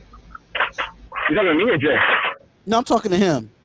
I'm talking to Jay. Can you hear him at all? I can't hear Jay at all. Can you hear me at all? I can't hear him at all. Hey, okay. Jay, shout out to you, bro. What's going on, brother? Let me just change my audio speakers real quick because I'm gonna have to learn this real quick. Learn how to for y'all to hear him. Hey man, Jay, we all gotta learn. You know, you do your thing. Jay, say something real quick. Yep, I'm here. Okay. So basically, what I agree with the fact that you should be able to convert one player from one position to another. Kind of like a cornerback. Will go to safety. Eventually in their career, or at some point, you might just convert a cornerback to the safety position. Like I totally get that. I think really just the frustration here is that we haven't really drafted and cultivated a true linebacker, like just a true dog of a linebacker. And hopefully one of these veterans that we brought in free agency, or maybe one of the other linebackers that we've recently drafted, will turn into that. But it's not something that we have done in a long time, and the fans just want that to happen. Now, if you do that and then you draft a safety and convert him to linebacker to be a covered linebacker, I'm all for it. You know what I mean? Do it, like if it works. But right. But so in both ways, I feel like you have a point, but in this situation, that's what people are frustrated. That's what fans are frustrated about. Like just like my thing is, I think it all. Ray Lewis, for God's sake. Like, sorry, Go ahead. My bad, brother. I'm sorry if I'm cutting him off. I can't barely hear him. I don't want him thinking I'm being rude or nothing. But so my thing is, I think this all started with the Brian Urlachers of our era. I don't know if anyone knows, but Brian Urlacher was drafted as a strong safety, and he was converted to linebacker, and he's arguably one of the best linebackers of all time. So I mean, it's possible, you know what I mean? Especially nowadays with athletes how they are, it's possible to transfer from safety. Like I said, I mean, you have a lot less to cover, and when you already have that full range of coverability as a safety, to drop it down to, the flat or the deep middle, or, you know what I mean? It's going to be a lot. Not only are you covering less, but you're going to get there quicker because a linebacker nowadays is running like a 4.7, 4.8. But when you have a linebacker running a 4.4, 4.5, you're going to get there quicker, and that's what this defense is all about, especially on Gus Bradley's defense. We're all about speed. Well, you can say that. You can say that about JOK because you can say that about JOK because we passed up on JOK and he ran a 4.4, 4.5 as a linebacker, and we passed up on him. Right, but that was really stupid. I didn't even the linebacker that really got me, to be honest with you, if I'm being real, was what's his name? He went to the Cowboys. Jabril Cox. No, the other one. He was drafted this. Micah Parsons. Micah Parsons, my guy. Like, I'm not gonna lie to you, I got pissed when we didn't take him, bro. Like Alex Leatherwood, he better be worth it, bro. That's all I gotta say. Because Micah Parsons, man, that guy's a linebacker, bro. He can rush. Anyway, I'm not gonna get into him. I think the Cowboys had a draft pick before us. They didn't draft after us. Michael Parsons went early. Really? I thought he went after. Michael Parsons went early. He didn't even fall to us at all. Oh, well, let me tell you something then. On that note, I didn't even know that. That's crazy. Why the hell did I? Anyways, dude, in that case, I would have traded up to get that dude. Michael Parsons is definitely worth it. But anyway, what I was going to say about, I mean, people are tripping over the Tanner Muse thing, and I totally get it. It was on his birthday, and I get it. But people need to understand that at the end of the day, this is a business. And especially when you're a week out, when you're a week out from starting Monday night primetime football, you know, like let me give you an example. I work at a job. I come here, I make friends, and you know, I get along with everybody, but they're not paying me to do that. It just happens. You see what I'm saying? So it's the same thing over there in the NFL. You're getting paid to make a play or to play. And when you don't play a whole season, when you don't, you know, open eyes like Gus Bradley or your linebacker coach or whatever, and you don't catch people like, oh, dang, Tanner Muse is doing something, and you missed a whole season, and on top of that, we got the talent we have depth-wise. It was hard to make, I'm sure, but it was necessary, brother. And I don't know if it was. I would have said, I don't know if Jay would agree with me. I said it would have been more necessary if Morrow and Javin White was healthy. I don't know if y'all agree with that, because Morrow, we might not see Morrow the rest of this year the way his injury is. We don't know the real status of Javin White. So who do we really have on that practice squad at linebackers, just in case if one of these linebackers, God forbid, gets hurt? Tanner Muse could have been one of those guys. From the Ravens. I think Okinawa or something. We just signed a linebacker from the Ravens. Jeremy Osawanu or something like that. Yeah. Mm-hmm. Yeah, but that's one linebacker. Who's the other? And you know what? Well, I mean, we already have 5 on the team. We have KJ Wright. We have Nicholas Morrow. Wright. We have KJ Wright, Nicholas Morrow, Corey Littleton, Devon Diablo, which I still consider him I still consider Devon Diablo a safety in my opinion. Watching him at Virginia Tech, that's where he was his best at safety. That's just me. If you go back and look at Devon Diablo's film from his preseason game, then when he played at Virginia Tech, he's more comfortable as safety than he is as a linebacker. Just my opinion. But Devon Diablo, Markel he Lee, didn't play that much in preseason. Another guy that's not better than Tanner Muse. You got a guy on the practice squad that Markel Lee is not better than Tanner Muse, bro. That's just me. Right. I'll give you that. No, for real. I don't even know why Marcus Lee is even on this team, to be honest. He had his chance, and I didn't see nothing from him, bro. But my thing is, like, with Tanner Muse, I heard 2 things. One, he didn't want to sign with us when we put out the waiver. And 2, we didn't want to sign him because we already picked up a walkthrough from the Ravens. So I don't know if John Gruden's like, you know what? This dude he's showing me more than Tanner Muse. And like he always says, the best ability is availability or whatever. You know what I'm saying? I mean, we all see the potential in Tanner Muse. So let's be real. We haven't seen him in prime time. And, I mean, on the field at all, I mean, professional-wise, maybe, I mean, you can't count preseason because you're only going up against 3rd and 4th string. Let's just put that out there. But, I mean, when you have people who are proven, like a KJ Wright, like a, what's his name, Perryman, with Kwiatkowski, with a Corey Littleton. Both guys are making $10 million a year. Well, you got to think about it too, though. $10 million a year, so you got to think about it too, though. And Tanner Muse was outplaying Kwiatkowski in training camp this whole offseason. Yeah, I'm kind of nervous. I'm just kind of nervous with Kwiatkowski because he's been injured. He's been injured this whole offseason. That's what I'm nervous about. I'm not really worried about Corey Littleton because Corey Littleton don't have injury. He don't have like injury history. KJ Wright don't have an injury history, but it's Kwiatkowski. That's my only issue with him. And my thing is too, I mean, don't you think Gus Bradley, he's had his share of linebackers. We all know that. Don't you think if he really thought there was potential and he really thought that Tanner Muse was showing him something and he really thought that the guys he has on the roster now, if he had a slight, like, you know what, I'm going to keep Tanner Muse instead of Marco Lee, or I'm going to keep this guy over.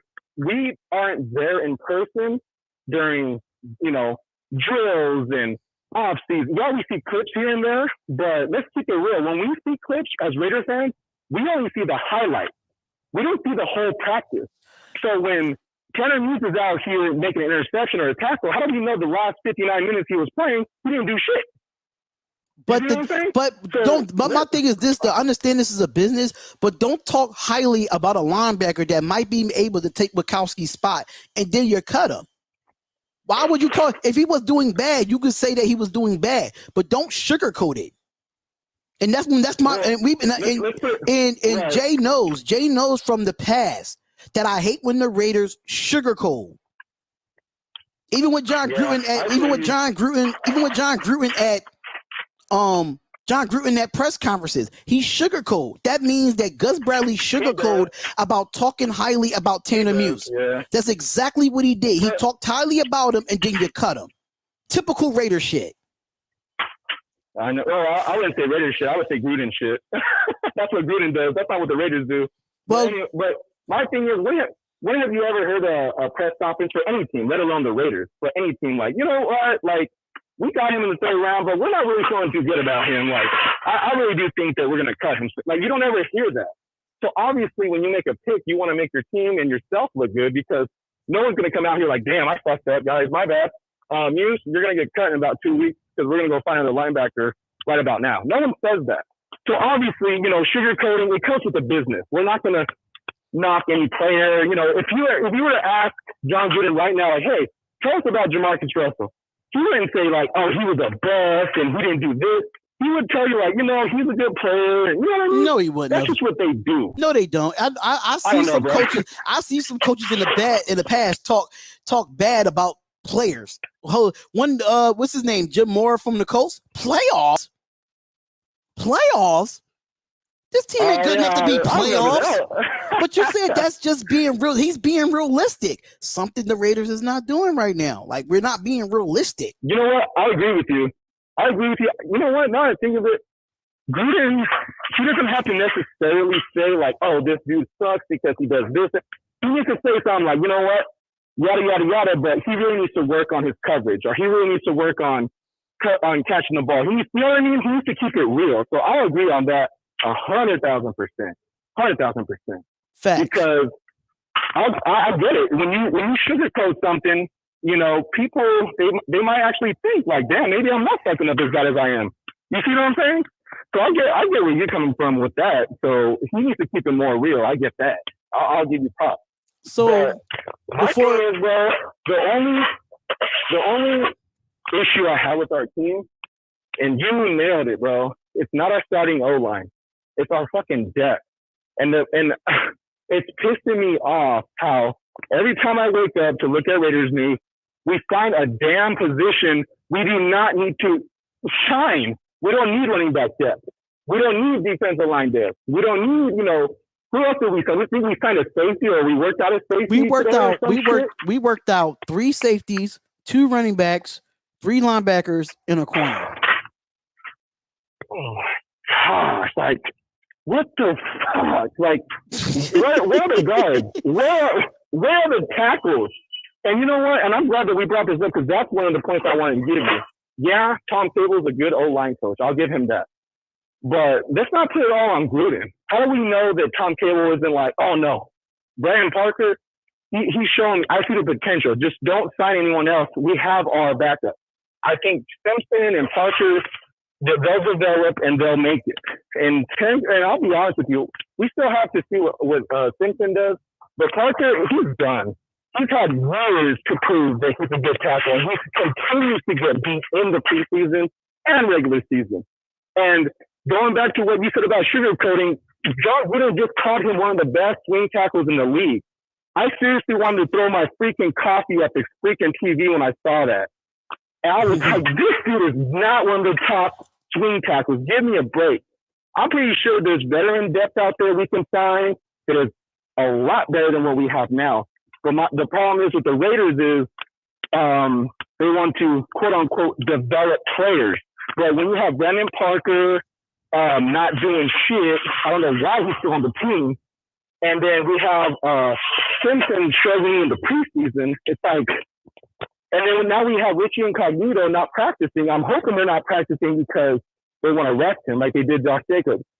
But what worries me is Josh Jacobs, he comes back to practice tomorrow. Richie Incognito doesn't. So it's like, what's going on there? But what gives me kind of hope but Richie Incognito is okay. We haven't signed an offensive guard, you know? So my thing is, I think if it was really bad, as we all think it is, I'm pretty sure we would sign at least a guard by now. But I don't think that's the case. I think Incognito, I mean, he missed all last year. They want to make sure he's on the field for week one. He's a captain, yada, yada, yada. So maybe they're just playing it easy. You know what I'm saying? But all I got to say is, dude, we're about to kick the shit out of the Ravens on Monday night. That's going to set the tone for the rest. That's going to set the tone for the rest of the season. We're going to go 12-5. Fuck all you. I don't give a fuck what anyone of you say. The Raiders this year are gonna fucking shock the world. So I'm gonna say that we beat the Ravens 34-31. Daniel Carson wins us the game at the end. I'm calling it right now. So before you head out, I'm gonna let Jay. I don't know if he wants to say anything in a response to what we just heard. So Jay, is there anything else you want to say Jay? Before Eham heads out, so we go to the next caller? I mean, no, I mean, I agree with some of what he said. I think, you know, I really think that, yeah, I mean, we really need to worry about the depth. I mean, that's really the biggest point. The biggest thing at this point is not to worry too much about, you know, who made it in the as a draft pick and who didn't make it, and really worry about who we got in here for depth at key positions like the offensive line. That's my 2 cents. Exactly. I would say that's our only issue is offensive line. But you know what? But anyways, I'm gonna go ahead and get off these phone lines because I already know sometimes when people are talking, I'm like, man, get off the phone so I can tell Darian something, bro. So, anyways, you know, I got much love for you. Hey, Jay, shout out to you, brother. Hey, Samoan and all them. Shout out to all y'all. I love all you guys. Raider Pete will be at the Charger games Monday night in about 3-4 weeks or whatever it is. So, I love all y'all. Y'all stay up and go Raiders. Fuck the haters, baby. Facts. We definitely thank you for calling in. We really do appreciate it, man. Much love, man. I'll see you later. All right. Peace out. All right, big homie. Later. Another caller coming in, say. Thank you for calling the Spotlight Raiders Talk. Who is this and where you calling from? Hello?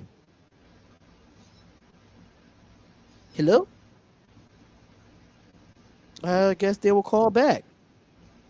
But we have some we that was he might Las be Vegas envy. This might be him right here. Thank you for calling the Spotlight Raiders Talk. Who's this? Where you calling from? Darian, can you hear me? Yeah, I can hear you now. You can hear me now? What's going on, man? It's Vince from Las Vegas, bro. How y'all doing? We doing good, man. We doing good. You know, how you feeling on this Doing Wednesday? I'm feeling great, man. I just wanted to say, man, keep doing what you're doing. It's good to see that you're back. I heard that you was in COVID. I'm glad you're back on your feet, and I'm glad you're back podcasting. I appreciate that, man. It was a struggle, but you know, I'm here. I'm blessed. I'm living, and that's just what that is, man. Right. Well, this is a few things. I know when we call on here, I called on here a couple of times, and it's easy to get real scatterbrained. So while I was listening to the podcast, I wrote down a few points that I would talk about to kind of keep me, focused. Okay, so that's fine. I had a hot take, and I don't think people realize I'm sick of tired. I'm a big Carr fan, right? I'm sticking with my guns. I was out on him just for a little bit until last year. He played really good. I think he had his best year percentage-wise last year, And I did a hot take yesterday on my Facebook page, right? And me and my guys from work and all my other friends, we talk a lot of football. Football's coming up. I said my hot take was, I think Derek Carr is better than Josh Allen. Am I bugging? Do y'all think I'm tripping? I think Carr is way more accurate. He's good enough with his feet. Josh Allen, don't get me wrong. He started out slow, but he has improved every year. He's great with his legs, but I don't see the hype with that guy compared to Carr. And they got Carr. A lot of people are saying, well, Carr's not even top 10. I'm like, well, the top 12. I'm like, well, the Raiders were in the top 10 offense last year, and I just think that Carr doesn't get his just due, like, because he's a Raider, and it's because it's so easy to bash the Raiders. You know what I'm saying? I wanted to know what y'all take. Am I bugging on this hot take, or is it even a hot take? So before I answer this, somebody put in the chat, did you hear that Stephen A. Smith go off for Keyshawn Johnson saying Derek Carr is an elite quarterback? So Stephen A. went off on Keyshawn Johnson saying that Carr is an elite quarterback? No, I did not actually hear it. I definitely got to look that up on ESPN or something to see that actual segment. I got to see that. Josh Allen had 2 good years in the league. Don't get me wrong. He did. I just think that Josh Allen was built with a better team than Derek Carr was. That's why Josh Allen gets all the praise that he gets, because he has a better team around him to succeed. Now, at this time, Derek Carr, surprisingly, his team in 2016, I wasn't expecting us to go 12-4 with Derek Carr in that 20. That was a surprise year for us. Derek Carr never had a complete team. In his 8 years of being here, Derek Carr never had a top 15 defense. Never. I don't know if Jay agrees with me or not, but I mean, here's my Mariota. Look, Mariota is a great quarterback. He was nice. I liked him in Tennessee. It sucks that he lost his job. But in my opinion, I didn't mean to cut off Jay. Jay, I can't really hear you through the phone. I have my TV turned down. I'm not trying to cut you off, brother. But I'm gonna let you rock. But let me get this off real quick. I think Mariota is a great quarterback. Yeah, he did show up when we played Miami last year. He balled the hell out. I got to give it to him. But we didn't win the game at the end of the day. And I know you can't really put that on Mariota. You could put that on Gruden for the whack-ass play calling, for not going in the end zone and scoring. But, a loss is a loss. But Mariota, I'm great that he's on our bench. But he's always hurt. Right now, he hasn't shown us anything except for that one game. But I just think that Carr doesn't get his respect because he is a Raider, and it's easier for guys like these idiots on Pro Football Focus to bash the Raiders. And I feel like if you put a Carr on the Cowboys, where he's on a prime time level, you could see the talent, and he would bring a team like that to a Super Bowl. But go ahead, brother. I'm gonna let you rock. I didn't mean to cut you off. Oh no, you're good, man. So my opinion is this: Derek Carr is a good quarterback, and I will never ever say that Derek Carr is a bad quarterback. He's got arm strength, he's got accuracy. The guy, he'll make plays. In the clutch. My biggest issue with Derek Carr is that at some point along the way in the season, and I don't know if it's just because, of his injuries or what, but at some point in the season, it's just like he doesn't seem to have the edge anymore. I don't know why. I don't know what the answer is, but that's what frustrates me about Derek Carr is I want to see consistency from him throughout the season in making plays and winning games, period. Now, I agree he has not had a top defense at all the entire time. The closest thing to a good defense he had was in 2016. But he has not had a top 5 or a top 10 defense since he's played. So I totally get that. I think that maybe that might change things. Hopefully that'll change things and give him a little bit more, maybe he's getting into the mindset of like, what's the point if, every time I make a play, the defense goes out there and lets them score again. Like, I don't know, if that's what it is, but hopefully having an all around consistently good team in all facets of the game would change that. And we'll just have to see, but he's not a bad quarterback. I think he's a great quarterback. Honestly, it's just that I don't want him to give up. I feel like he gives up sometimes, and it frustrates me. That's all I got to say. I don't know about the giving up part. I don't really know too much about the giving up part in that aspect. I just think John Gruden I think what frustrates me is John Gruden offense sets Carr up for failure in some instance when it comes to those big time plays. If you look at the offensive play calling, nothing is not really down deep to throw the ball deep. So the guy's a gunslinger. You got to let him throw the football down the field. Yeah. It's something that Gruden does not let Carr do. Yeah, that's why his completion percentage is so good. Is because of the short routes that Gruden have our receivers running. That's just in my opinion, that if Carr could get back to that MVP type of quarterback where you let him sling it and let him control the offense while he's on the field, Carr would be back to that. But I feel like John Gruden is holding Carr back since John Gruden's been here. And I think that maybe could have something to do with how he feels. That I wrote down that I wanted to get to. I heard you guys earlier in the show was talking about Gruden. How I guess you guys were sick of Gruden last year. My whole thing about Gruden is I love Gruden. He is a player first type guy. He's a motivator. He fires us up, and it's hard to not like Gruden. And as far as his play calling, me personally, I'm a big Raider fan. You know, I'm born and raised here in Las Vegas, so it's awesome that they came here. But what my point of view of watching Gruden, I didn't see not one defense. Even when we played the Tampa Bay Buccaneers last year, I didn't really see even the Tampa Bay defense and the Indianapolis Colts defense, which are two really good defenses. I didn't really see an issue of us moving the ball up the field.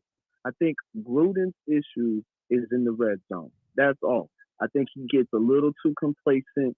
I think, and a lot of it, like he just gets a little too complacent, a little too safe. But I can't really blame him. I can't put too much of blame on him because Jacobs kind of fizzled out near the goal line. When he his first rookie season, Jacobs was money when we lined up in the goal line and he just rushing in, and he would score. I think he kind of fizzled out during the middle of the season, late to the end. I see you shaking your head. I know we can agree to disagree, but I really didn't see a defense to kind of stagnate us from moving that ball up and down that field, from getting not a touchback, but off kickoffs and stuff. I didn't really see an issue with that. And then as far as you guys wanting Carr to have the keys, which he is getting the keys to the offense, we see him making those adjustments on the line. But I think everybody wants to just see the Raiders spread this offense, and rightfully so, because we did draft Henry Ruggs, a 4-2 guy, speed. You do have Waller. You do have a Jacobs, and you have all these weapons placed around. But I honestly think Gruden, I think the Raiders and his direction of the offense is run first. And to be honest with you, I'm not mad at that. I'm really not mad at that.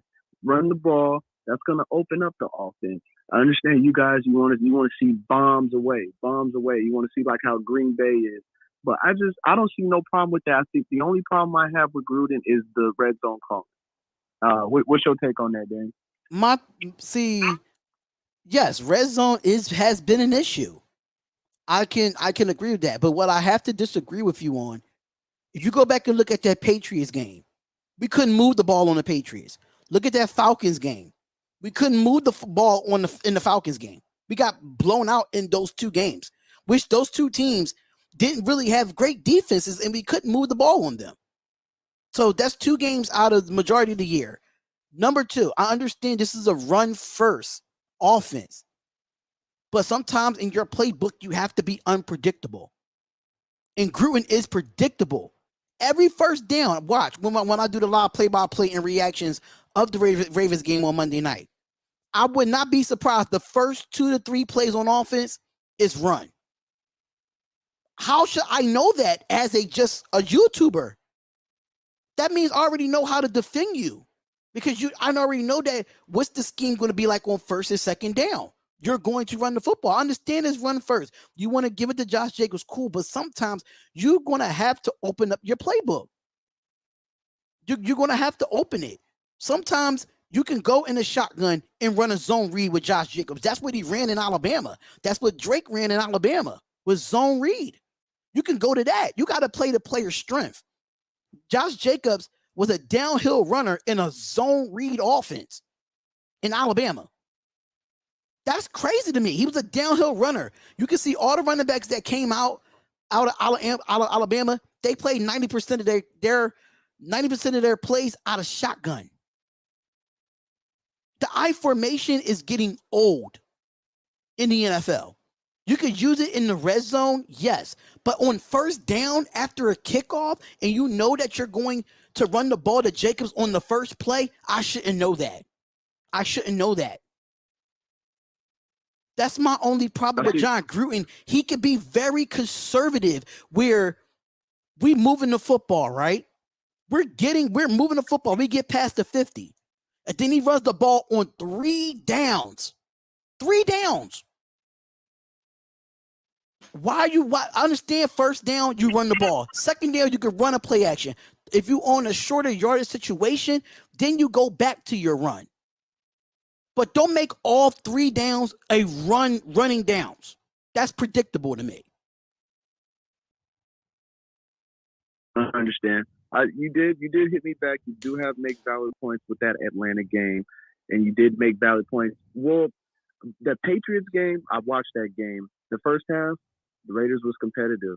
I think that was more about our defense, and that was more about Brian Edwards because he was torching them, and then he got hurt after he made that big catch, and he got tackled awkwardly, which caused them to leave the rest of the game. After that, nobody else showed up. They kind of tightened up on Waller. He was kind of just a no-show at that point.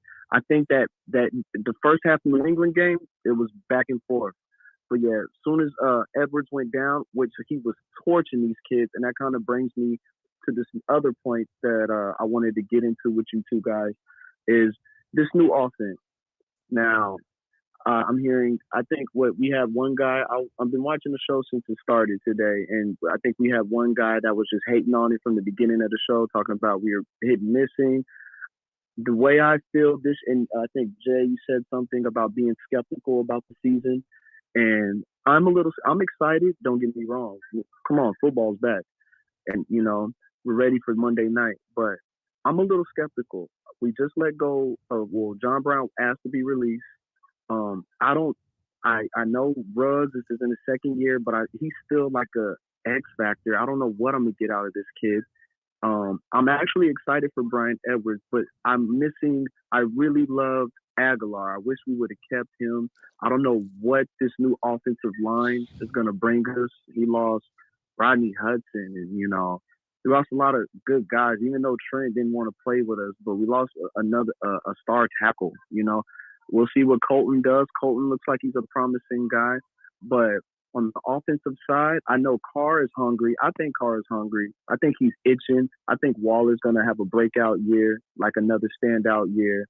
Hopefully he takes it to an elite level. I think Jacobs is kind of hungry and determined to prove everyone that it's not no fluke, being that it's his third year. But I still can't really shake the feeling of us having a productive offense like we were last year. We were a top 10 offense last year. Do you think we can still be that top 10? Which I can agree with a lot of people is time of possession. But when you're down, say if you're down, we're down 8. Why are we running the ball with 4 minutes left in the fourth quarter? You get what I'm saying? That's stuff that John Gruden does. If we're down, and we're down 8 and we need to win the football game, why are we running the ball with 4 minutes or 3 minutes left in the game? It doesn't make sense. And John Gruden done that most of the time last year. It's situational.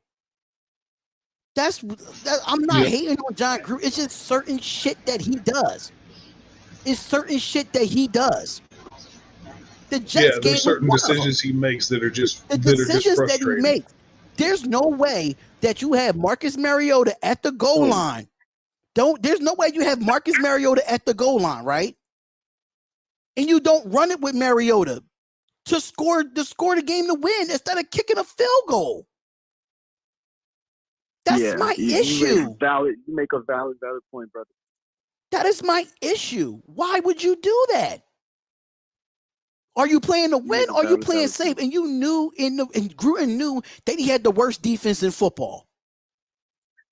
He knew he had the worst defense in football.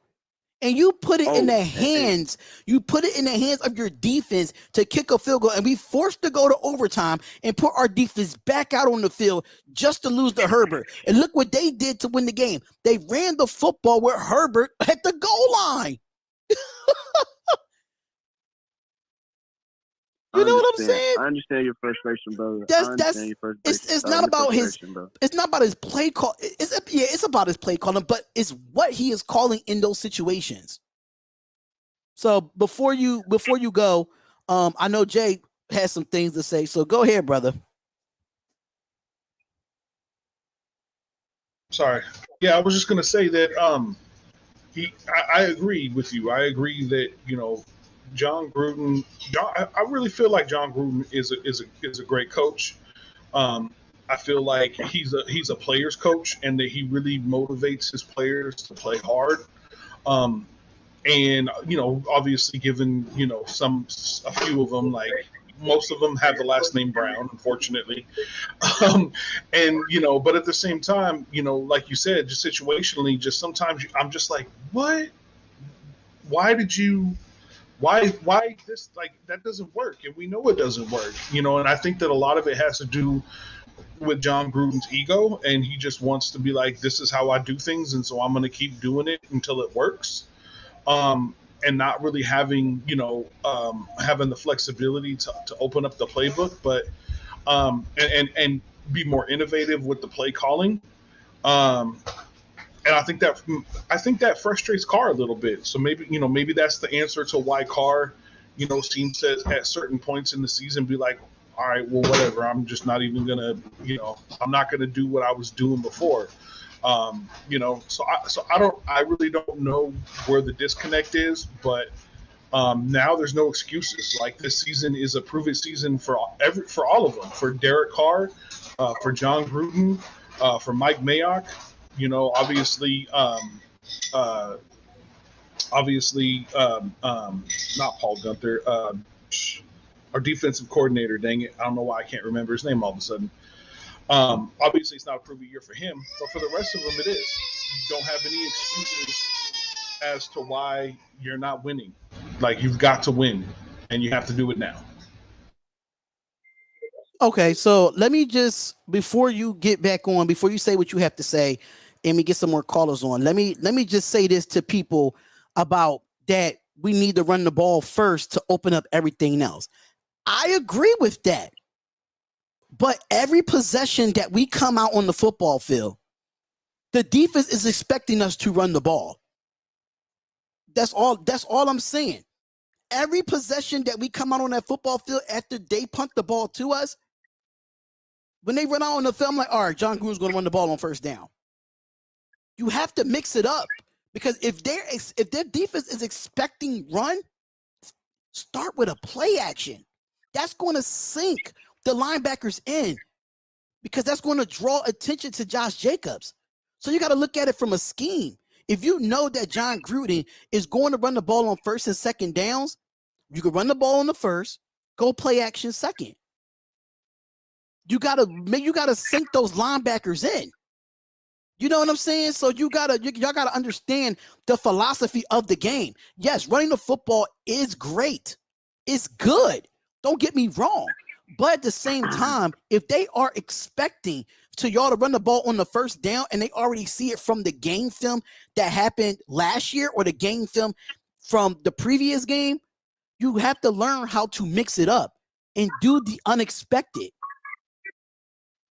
I'm a former offensive coordinator, so I know how to call plays.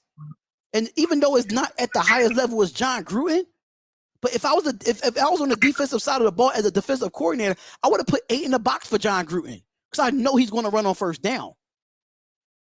So that's where you have to be the unexpected. I don't like to say this about other teams, but if you see a lot of teams that's in that top 5 category in offenses, because they optimistic, they're different. We have to be a little different on our side too. That's all I'm saying. And Darian, I just want to commend you, brother, because that's why you do what you do. Now that you said all this, I'm seeing it from a different point of view, and I'm gonna start paying attention, especially this upcoming Monday, to how Gruden is picking certain plays in certain situations. Mm-hmm. Okay, so appreciate it. Ode to you, brother. I just wanted to get in two more quick things, if you don't mind. I'm gonna try to make them quick. Defense. One thing about this defense, anything from Paul Gunther, it's an upgrade. Anything but moving away from Paul Gunther is automatic upgrade. If you're asking me in my book, we added KJ Wright, which was big. Mad Max. Hopefully, I think Max might be on a tear. I'm just praying. He's been showing out. I think it's unexpected. Yeah, it's probably going to be more teams that's going to have to focus on him, and it's going to be interesting to see what he's going to do with this main focus. But then you got guys like Yannick Ngakoue.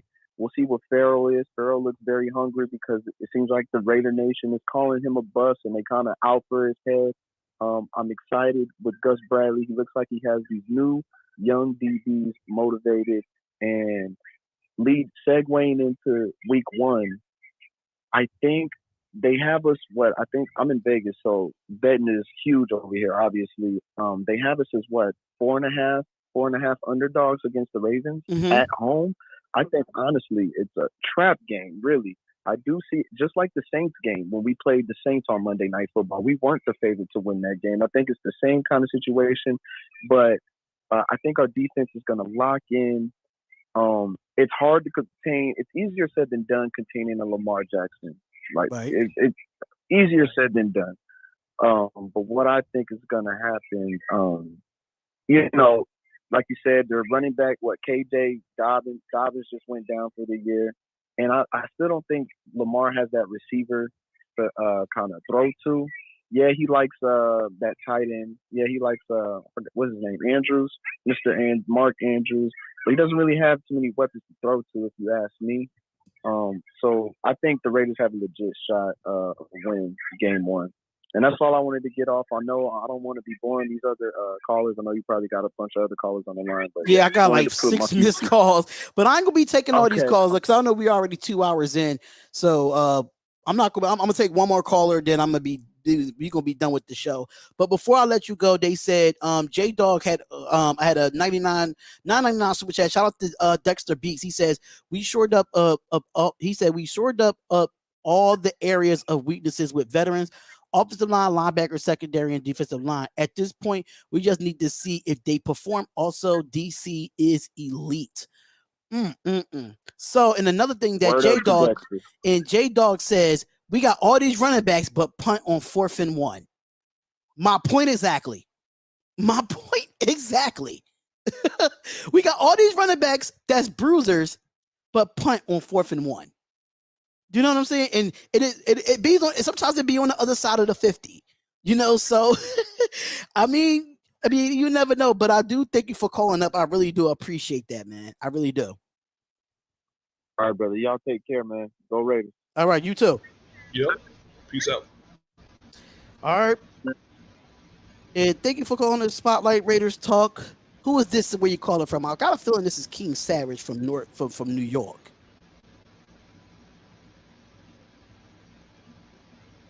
Can you hear me? Mic check.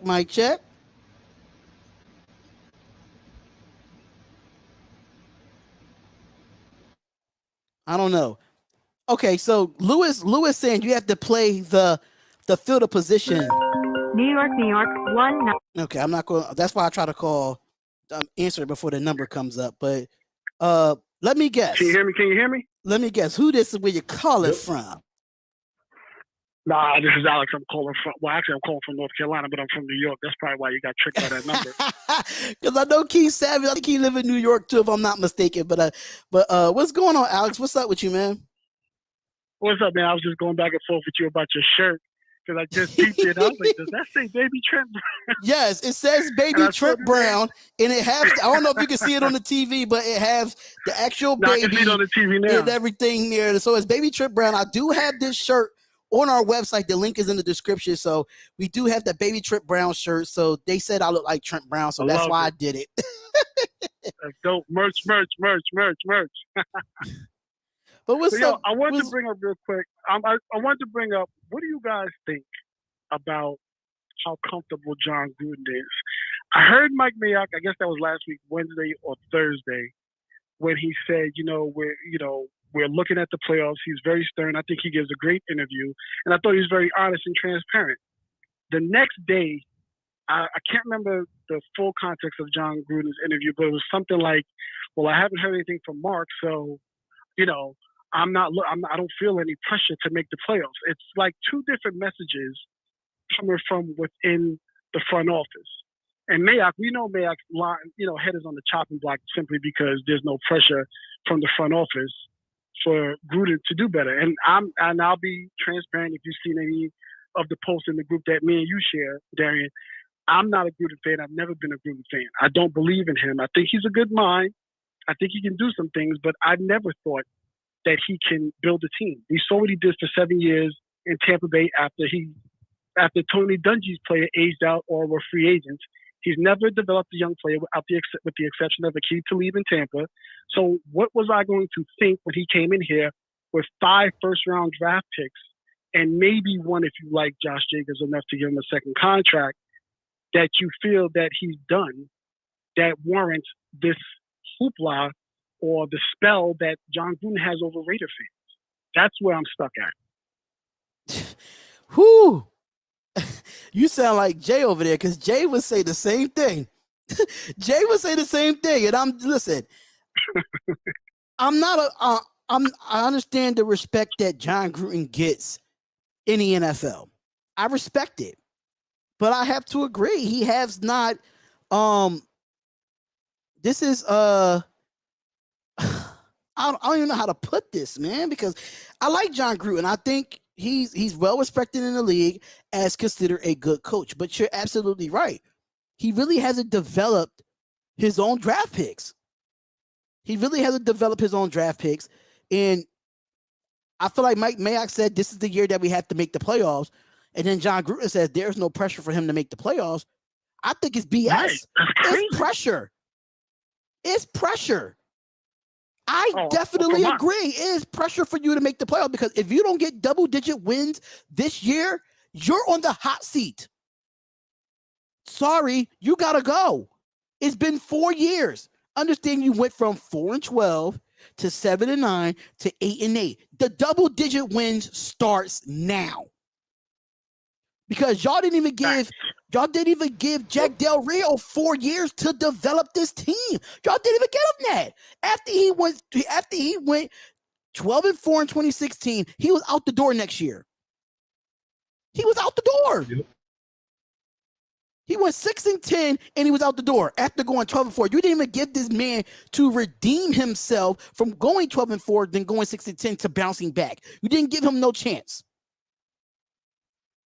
So I feel you on that. Crazy. I feel you on that. I believe it. Understand he got fired because he fired Musgrave. But as a business, don't you got to go through your owner and your GM to have that approved? If I'm not mistaken,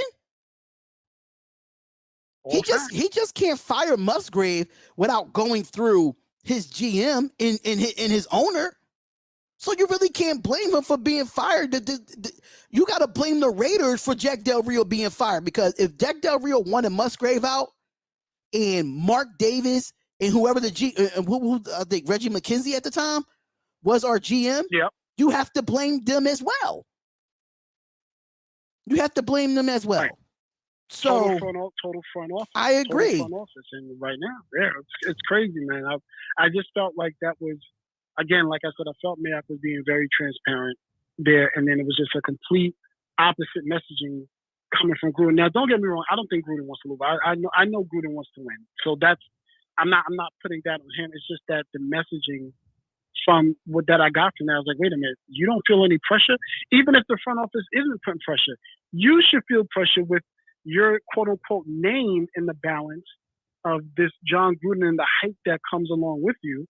You should feel pressure that, okay, I got to make a move here. I've got to do something to make this happen, to get us on the other side of 8-8, or rather, let's get to 10 wins this year.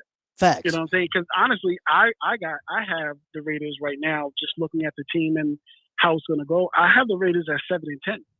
Now, of course, if the defense does what it's supposed to do and can really, I think the offense is good enough to give us 6 to 7 wins. But I think you're always going to need help from the defense, not to necessarily take a game, but to make a critical stop when they need to, or get a critical turnover. Not that they need to score or shut someone down for a whole game. No, in critical moments, you're going to need the defense just to do a couple of critical things that I think can flip 3 wins, the same way we would have had flipped 3 wins last year. You referenced the Dolphins game. I think you referenced the Chargers game, the Atlanta game. There's just certain critical moments that could have happened that really could have changed the fortunes of us last year. Coaching moments as well on offense, but then there's also some defensive lapses. So I won't put it on Gruden in that sense. But I think we're going to need help, because I get it. I don't know about the Chargers. They have a new coaching staff. I get it. People are in love with that QB, but we don't know with the new coaching staff. All I know about Denver Broncos, they're going to have a good defense. I don't know about anything else. They're going to have a good defense. We know that. So if they can stay healthy too, you got to think about it. If they can stay healthy. I agree. And Lord forbid if John Elway says bring in Cam Newton. He's not great, but there's enough there. There's enough that he can do some things with those weapons that they have there. But as we stand right now, I like our defensive chances to be better. I just don't know, what's going to happen on the offensive side. And we're counting on a lot of young players, as we should, because we drafted a lot of high draft picks between the first and third round on the offensive line, the offensive backfield, and as well as our offensive weapons. We know who Waller is. I always loved the trick of Brian Edwards. I always thought he was in the Terrell Owens, Brandon Marshall build to be that type of player. I wasn't happy about Henry Ruggs, but he's here. I want to see CeeDee Lamb. I'm pretty sure all of us had a different whether CeeDee Lamb. That's who I wanted. I wanted CeeDee Lamb. Yeah, I didn't think everybody had Ruggs at the top, but we got him, and he is a weapon. We now need, and he does work hard. So I don't want to take anything away. So hopefully he's improved his get off and his strength, and we're going to see some things. And I'll close with that because I know you was trying to close out the show. Yeah, so I do have a super chat here. Shout out to Jack Kenna for the $5 super chat. Says spotlight this super because you have a moderator and Jonathan. Tell him to go San Francisco Giants. Only respect. These guys in the chat are telling me is something, man. But people thinking that a lot of people is thinking that John Gruden is not on the hot seat after this year. If he wins less games. And I'm gonna let Jay go and say what he has to say in your response. If he has less wins than 8 wins this year, he's gone. He's gone. That's just my opinion on it. If he gets less than 8 wins this season, which I think he won't, I think we put a great team together. But if we get less than 8 wins, John Gruden is gone. Yeah, I'm gonna say this. So, speaking to what both of you said, when it comes to Jack Del Rio being fired, John Gruden being brought in, so everybody knows, or everybody should know, Mark Davis is not a football guy. Mark Davis is a businessman. He's never claimed to be a football guy. He's not his father by any means at all. And so he's always said, I leave football up to the football guys, right? So what happened is Jack Del Rio made a mistake. That Mark Davis said, you do what you got to do. Jack Del Rio made a mistake. Mark Davis had an opportunity to bring in John Gruden, which he's wanted to do for a long time, because John Gruden has a big old friggin' dollar sign on him. Anywhere he goes, money's going to go just because of his clout and his history in the NFL. So he brought in John Gruden because that's what he wanted to do. Now, when it comes to them being on the hot seat or being on the chopping block, they absolutely should be. But to speak to somebody in the chat, and I can't remember who it was, somebody in the chat said, you got to give, John Gruden, oh yeah, right here. You can't take shots at John Gruden without crediting him also. And that's true because this offense hasn't been bad. At certain points, we've been a top 10 offense. But what John Gruden needs and what John Gruden has needed is a good defense. So if this season, because he's brought in a proven defensive coordinator who should do a good job, if this defense isn't where it's supposed to be and the offense struggles because of it and we lose games because of it, that's where we're going to have to be like, okay, you're obviously not getting the job done, John, because you're not bringing in somebody who can make this defense at least a top 10 defense, top 15, like just not number 26, 27, 28. Come on. There's definitely opportunity in this season if this defense is good enough that everything should be turned around. New York, 1-646-483-796. I don't know what happened to him. I guess he's probably calling back. Because the offense is good enough to win games and to be a contender in the playoffs. It's just the way it is. It just without. There's so many times where John Gruden was in a situation where he had to make a call, and it was because the defense wasn't good enough, and he made the wrong call. And the more that you can alleviate having to make those big time calls, the less mistakes that you're going to make, because that's just, mistakes are going to happen. And so that's just math. Like, if you have to make a decision 10 times, you're going to make 5 mistakes. Well, if you only have to make that decision 5 times, you're only going to make 3.5. You know what I mean? That's just math. So that's what really has to happen is the defense has to improve, and it has to happen this year, or these guys, we got to figure out who else can do the job better.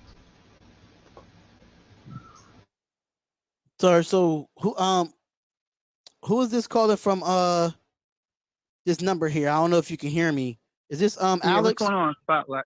Nah, this is Richard. All right, so I don't know what happened to Alex, but thank you, Alex, for calling up to the show. We really do appreciate that, brother. Thank you for calling up and letting us know. I don't know if your phone died or anything of that nature, but thank you for calling up. But this is the last caller. What's going on, Richard? What's up with you? What's going on, Mr. Spotlight? I did talk to you the day of the cut, and then my phone did cut out. But anyway, going back to you, who's the better quarterback, Derek Carr or Rich Gannon? Is this really a question right now? No, I'm just going to test. I'm just going to show you the difference between Rich Gannon and Derek Carr. Well, I mean, it really depends. It really is. It still has to be proven.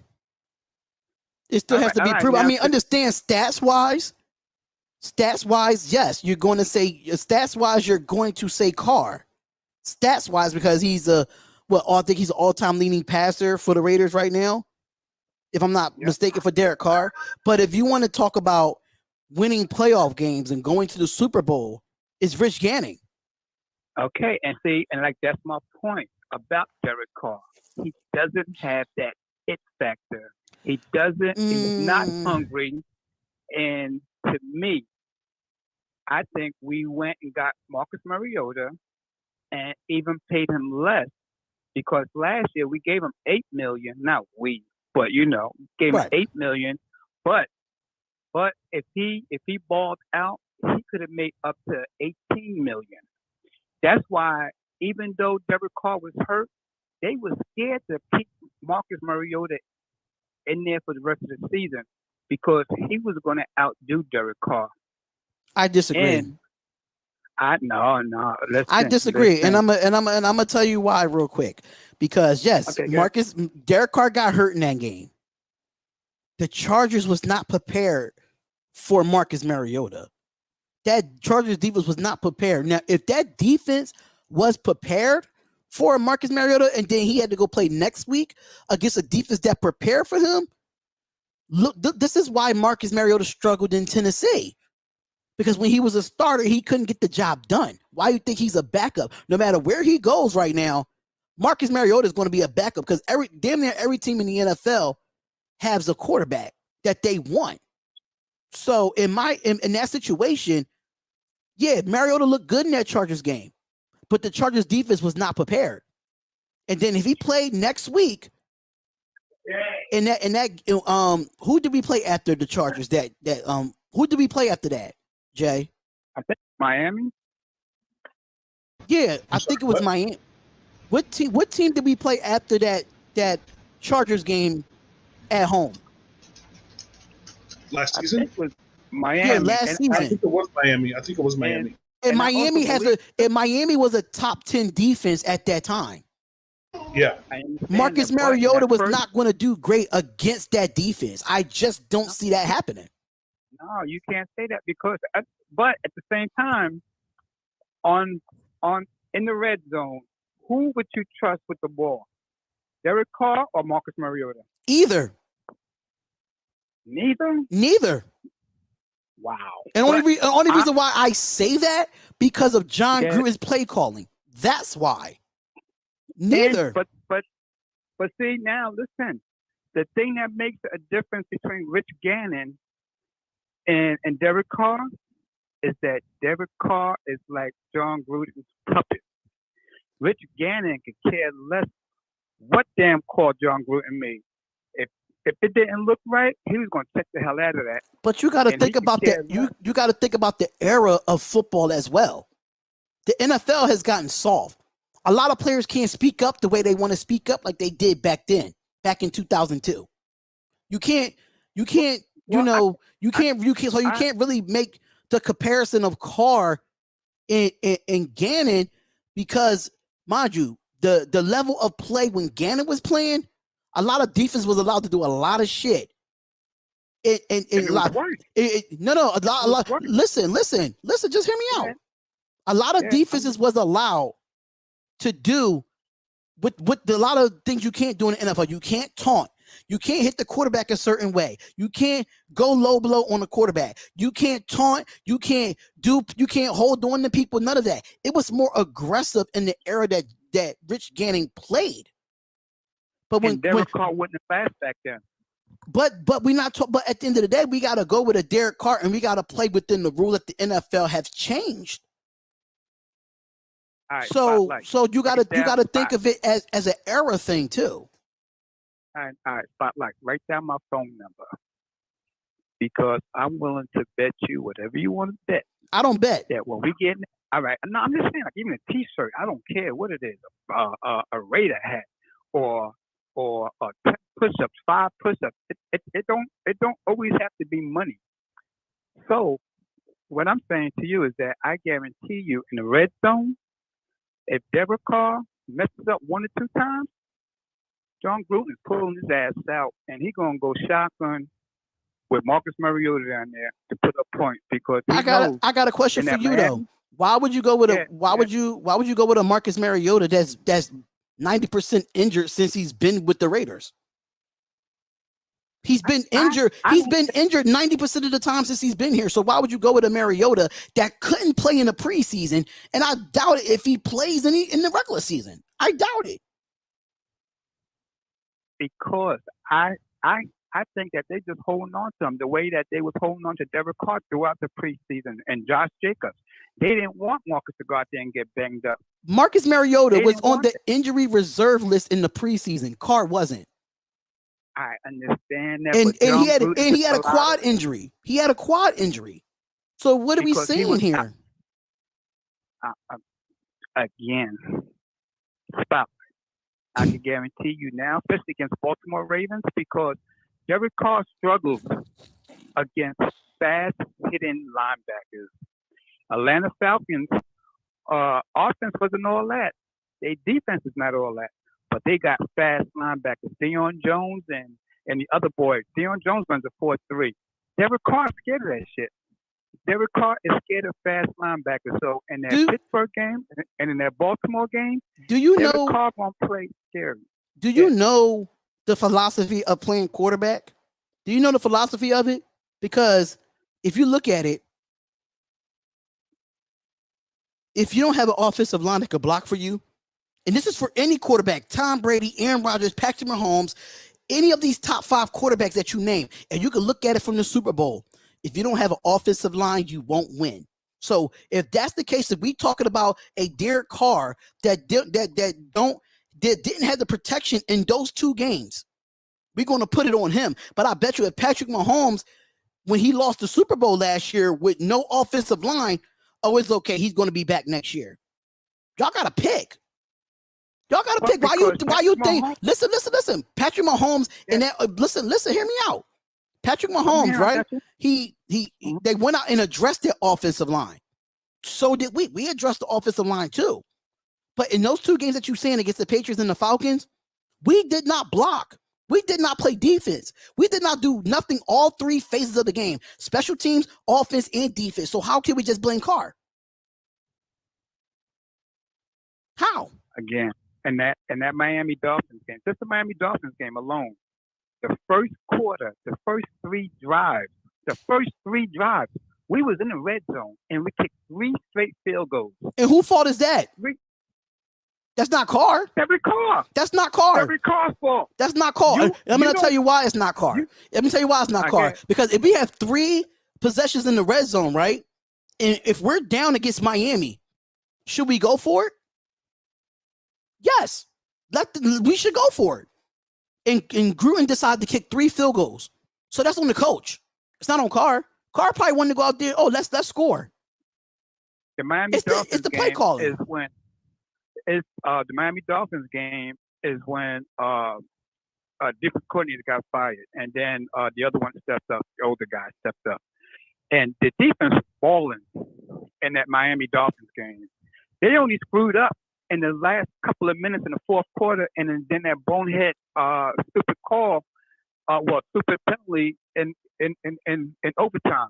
But the defense was balling. The defense was balling so hard that they took out the quarterback and brought in the other quarterback. So let me finish this off. Let me finish this off here, and I'm gonna let Jay say what he say, and then we're gonna end the show. Okay. That Dolphins game, we were up, and they came back. Right or wrong, Jay? Were we up, and they came back, and who gave that game away? The defense gave that game away. Derek Carr fumbled, yes, but we were up in that game. That defense could not do nothing for us in that game. They made Ryan Fitzpatrick look like Aaron Rodgers out there. He had 300 passing yards on us, damn near. In the second half of the game. That's not that's just the game in general, not the second half. It's just the game. That. But my thing was that you had a chance to go up in the first quarter, the first 3 drives, and you get all the way down there, and now you just can't. Derek Carr, you just can't run your ass in there for 3 yards or 5 yards. Marcus Mariota did it against the Chargers. No, he did not. They kicked a field goal. Yes, they kicked a field goal to go into overtime. What are you talking about? I'm talking about during the game. I'm not. It doesn't matter. Mariota still lost the game. He lost the game. He threw a pick in the fourth quarter. Mariota, everybody forgets that Mariota threw a pick in the fourth quarter. Everybody forgets that. No, we don't forget that. But at the same time, he threw a pick. Marcus Mariota was the one who walked him down and tackled him, and that they only kicked the field goal. It doesn't matter. He didn't win the game.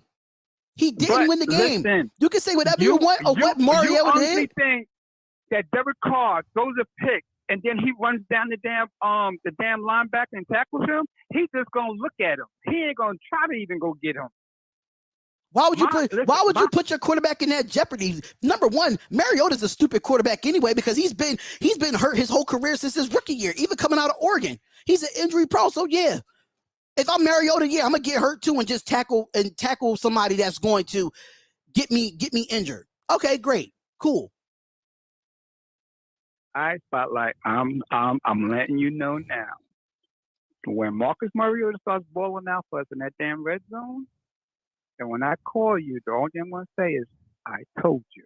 You could look at John Gruden before you look at Carr, because that's who Carr plays for. That's who Carr plays for. I understand that, and I know that they're not renewing Derek Carr's contract this year because John Gruden's looking for a scapegoat, and it ain't gonna be him. And his scapegoat's gonna be Derek Carr and Mike Mayock. He's gonna say both of them ain't doing their thing. All right. He ain't giving me the players I want, and Derek Carr can't go to the playoffs with me. Okay. I'm telling you. All right. No problem, Derek man. Carr, if Derek Carr don't win, it ain't just about going to the playoffs. It's about going and winning 2 games in the playoffs at least. If Derek Carr can't do that, John Gruden's going to tell Mark Davis, I can't win with him. I can't win with him. If that's the case, then he should have did that years ago. But thank you for calling up. We really do appreciate it. And we gonna have to, because we gonna have to end the social, man. No, Yes. listen. Come on down to Georgia one day, and then we could go to one of these big time restaurants, Papa Do's or something like that. It's on me though. It'll be on me. All right, man. It will be on me. Take care of yourself, man. All right. All right, peace out. I didn't get a chance for you to respond, bro, because I don't know what the heck. Listen, shout out to him. Richard, shout out to you, brother, but your narrative was completely, I don't know. Jay, I'm going to just let you respond to all of that, and then we go head out, man. Yeah, I'll keep it real brief. You know, Marcus Mariota is a, like I said, you know, he could be a starter, but he's a really good backup. We need to keep him on the roster for that purpose if he's willing to play the game and get paid to be a backup. In case of emergency break glass, you know, we have a backup who can play the game well.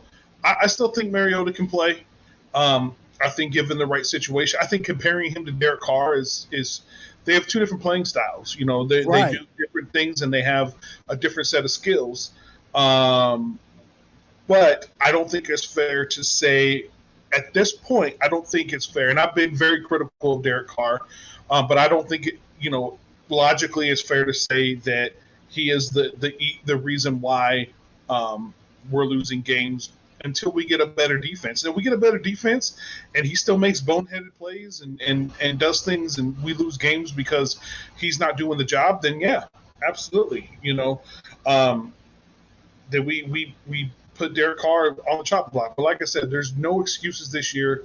It has to happen. If it doesn't happen, there's going to be some serious repercussions come the end of the season because Mark Davis he's got to come through. You know, for the city of Las Vegas and everybody that's invested in that stadium, you know, and all the people that, you know, all the fan base and everything. Like you know, making this move to Vegas and leaving Oakland, I mean, he's got to put up or shut up at this point, and so it's going to be crazy. But I don't think it's fair to say yet that Derek Carr is the problem. I've said it before because I get frustrated with him because of his, like I said, I feel like at a certain point he just like a switch gets turned off and all of a sudden it's like, what are you doing? Like, why aren't you playing the game? But it's not fair to say that it's his fault because there could be there's contributing factors still, which mainly is the defense and some of the decisions that I think John Gruden makes. So for this guy right here says, why am I repping anything Trent Brown? Because they say I look like Trent Brown. Okay? So baby Trent Brown. Sorry to say, but that's what they say. They say I look like Trent Brown. And I don't really care for the player, but they say I look like him. So that's why I had the logo. Thank you for the view, though. Appreciate it. Say what? I just said you're a lot smaller. So yeah, I'm a lot smaller than him too. Absolutely. But this was a great show, man. I know I could be overboard with the calls and stuff of that nature because I know we almost 2.5 hours in. Is there any closing things you want to say before we head out? I just want to say I'm excited to be back. The season starting again. I'm excited to see what's going on. Make sure you go check out my YouTube channel, My City, My Game. You know, we're both, me and Darian, both part of the Spotlight Sports Network. So make sure you go subscribe and like and hit the bell for notifications on all the channels because it all has content, different content, some of the same content, but show us all some support and love. It doesn't cost you anything to subscribe to multiple channels. I appreciate all y'all. Thank you for having me on. Even if we don't agree, we're still Raider Nation. We're still a brotherhood and a sisterhood. And we still got to stick together as a fan base supporting this group of players and this team. So,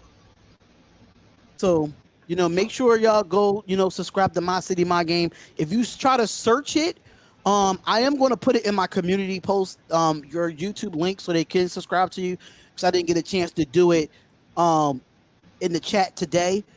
Terrence wasn't here in the chat today. I was kind of surprised. I don't know if he's in other live streams and stuff like that, but shout out to all the people in the chat. We had almost up to 150 people in the chat today. That was lit in itself. So make sure you subscribe to my channel and his channel, My City, My Game. Thank y'all so much for tuning in to the show. I will be back Friday night, 9 o'clock Eastern Standard Time with I think it's TTB, Ravens Media. They will be on with us to talk about the actual predictions for the Ravens and the Raiders game, Monday Night Football. I will be live play-by-play and reactions. I think you're going to be here too for that on Monday, right? Yeah, Monday night. Yep. Yeah, so Raider J is going to be here Monday night. Hammer's going to be here Monday night. So we're going back to our trio of live play-by-play and reactions. Y'all don't want to miss it, y'all. So have a blessed night. Make sure y'all comment, like, and subscribe. It's the Spotlight Raiders Talk. We see y'all later. And peace out, love, and blessing here. Welcome to the My City, My Game pod show featuring Raider J77, your place for all things Raiders and all things Trailblazers. Brought to you by the Spotlight Sports Network. Make sure you like, subscribe, and hit the bell for notifications. Now let's go. Once a Raider, bruh, always a Raider, bruh.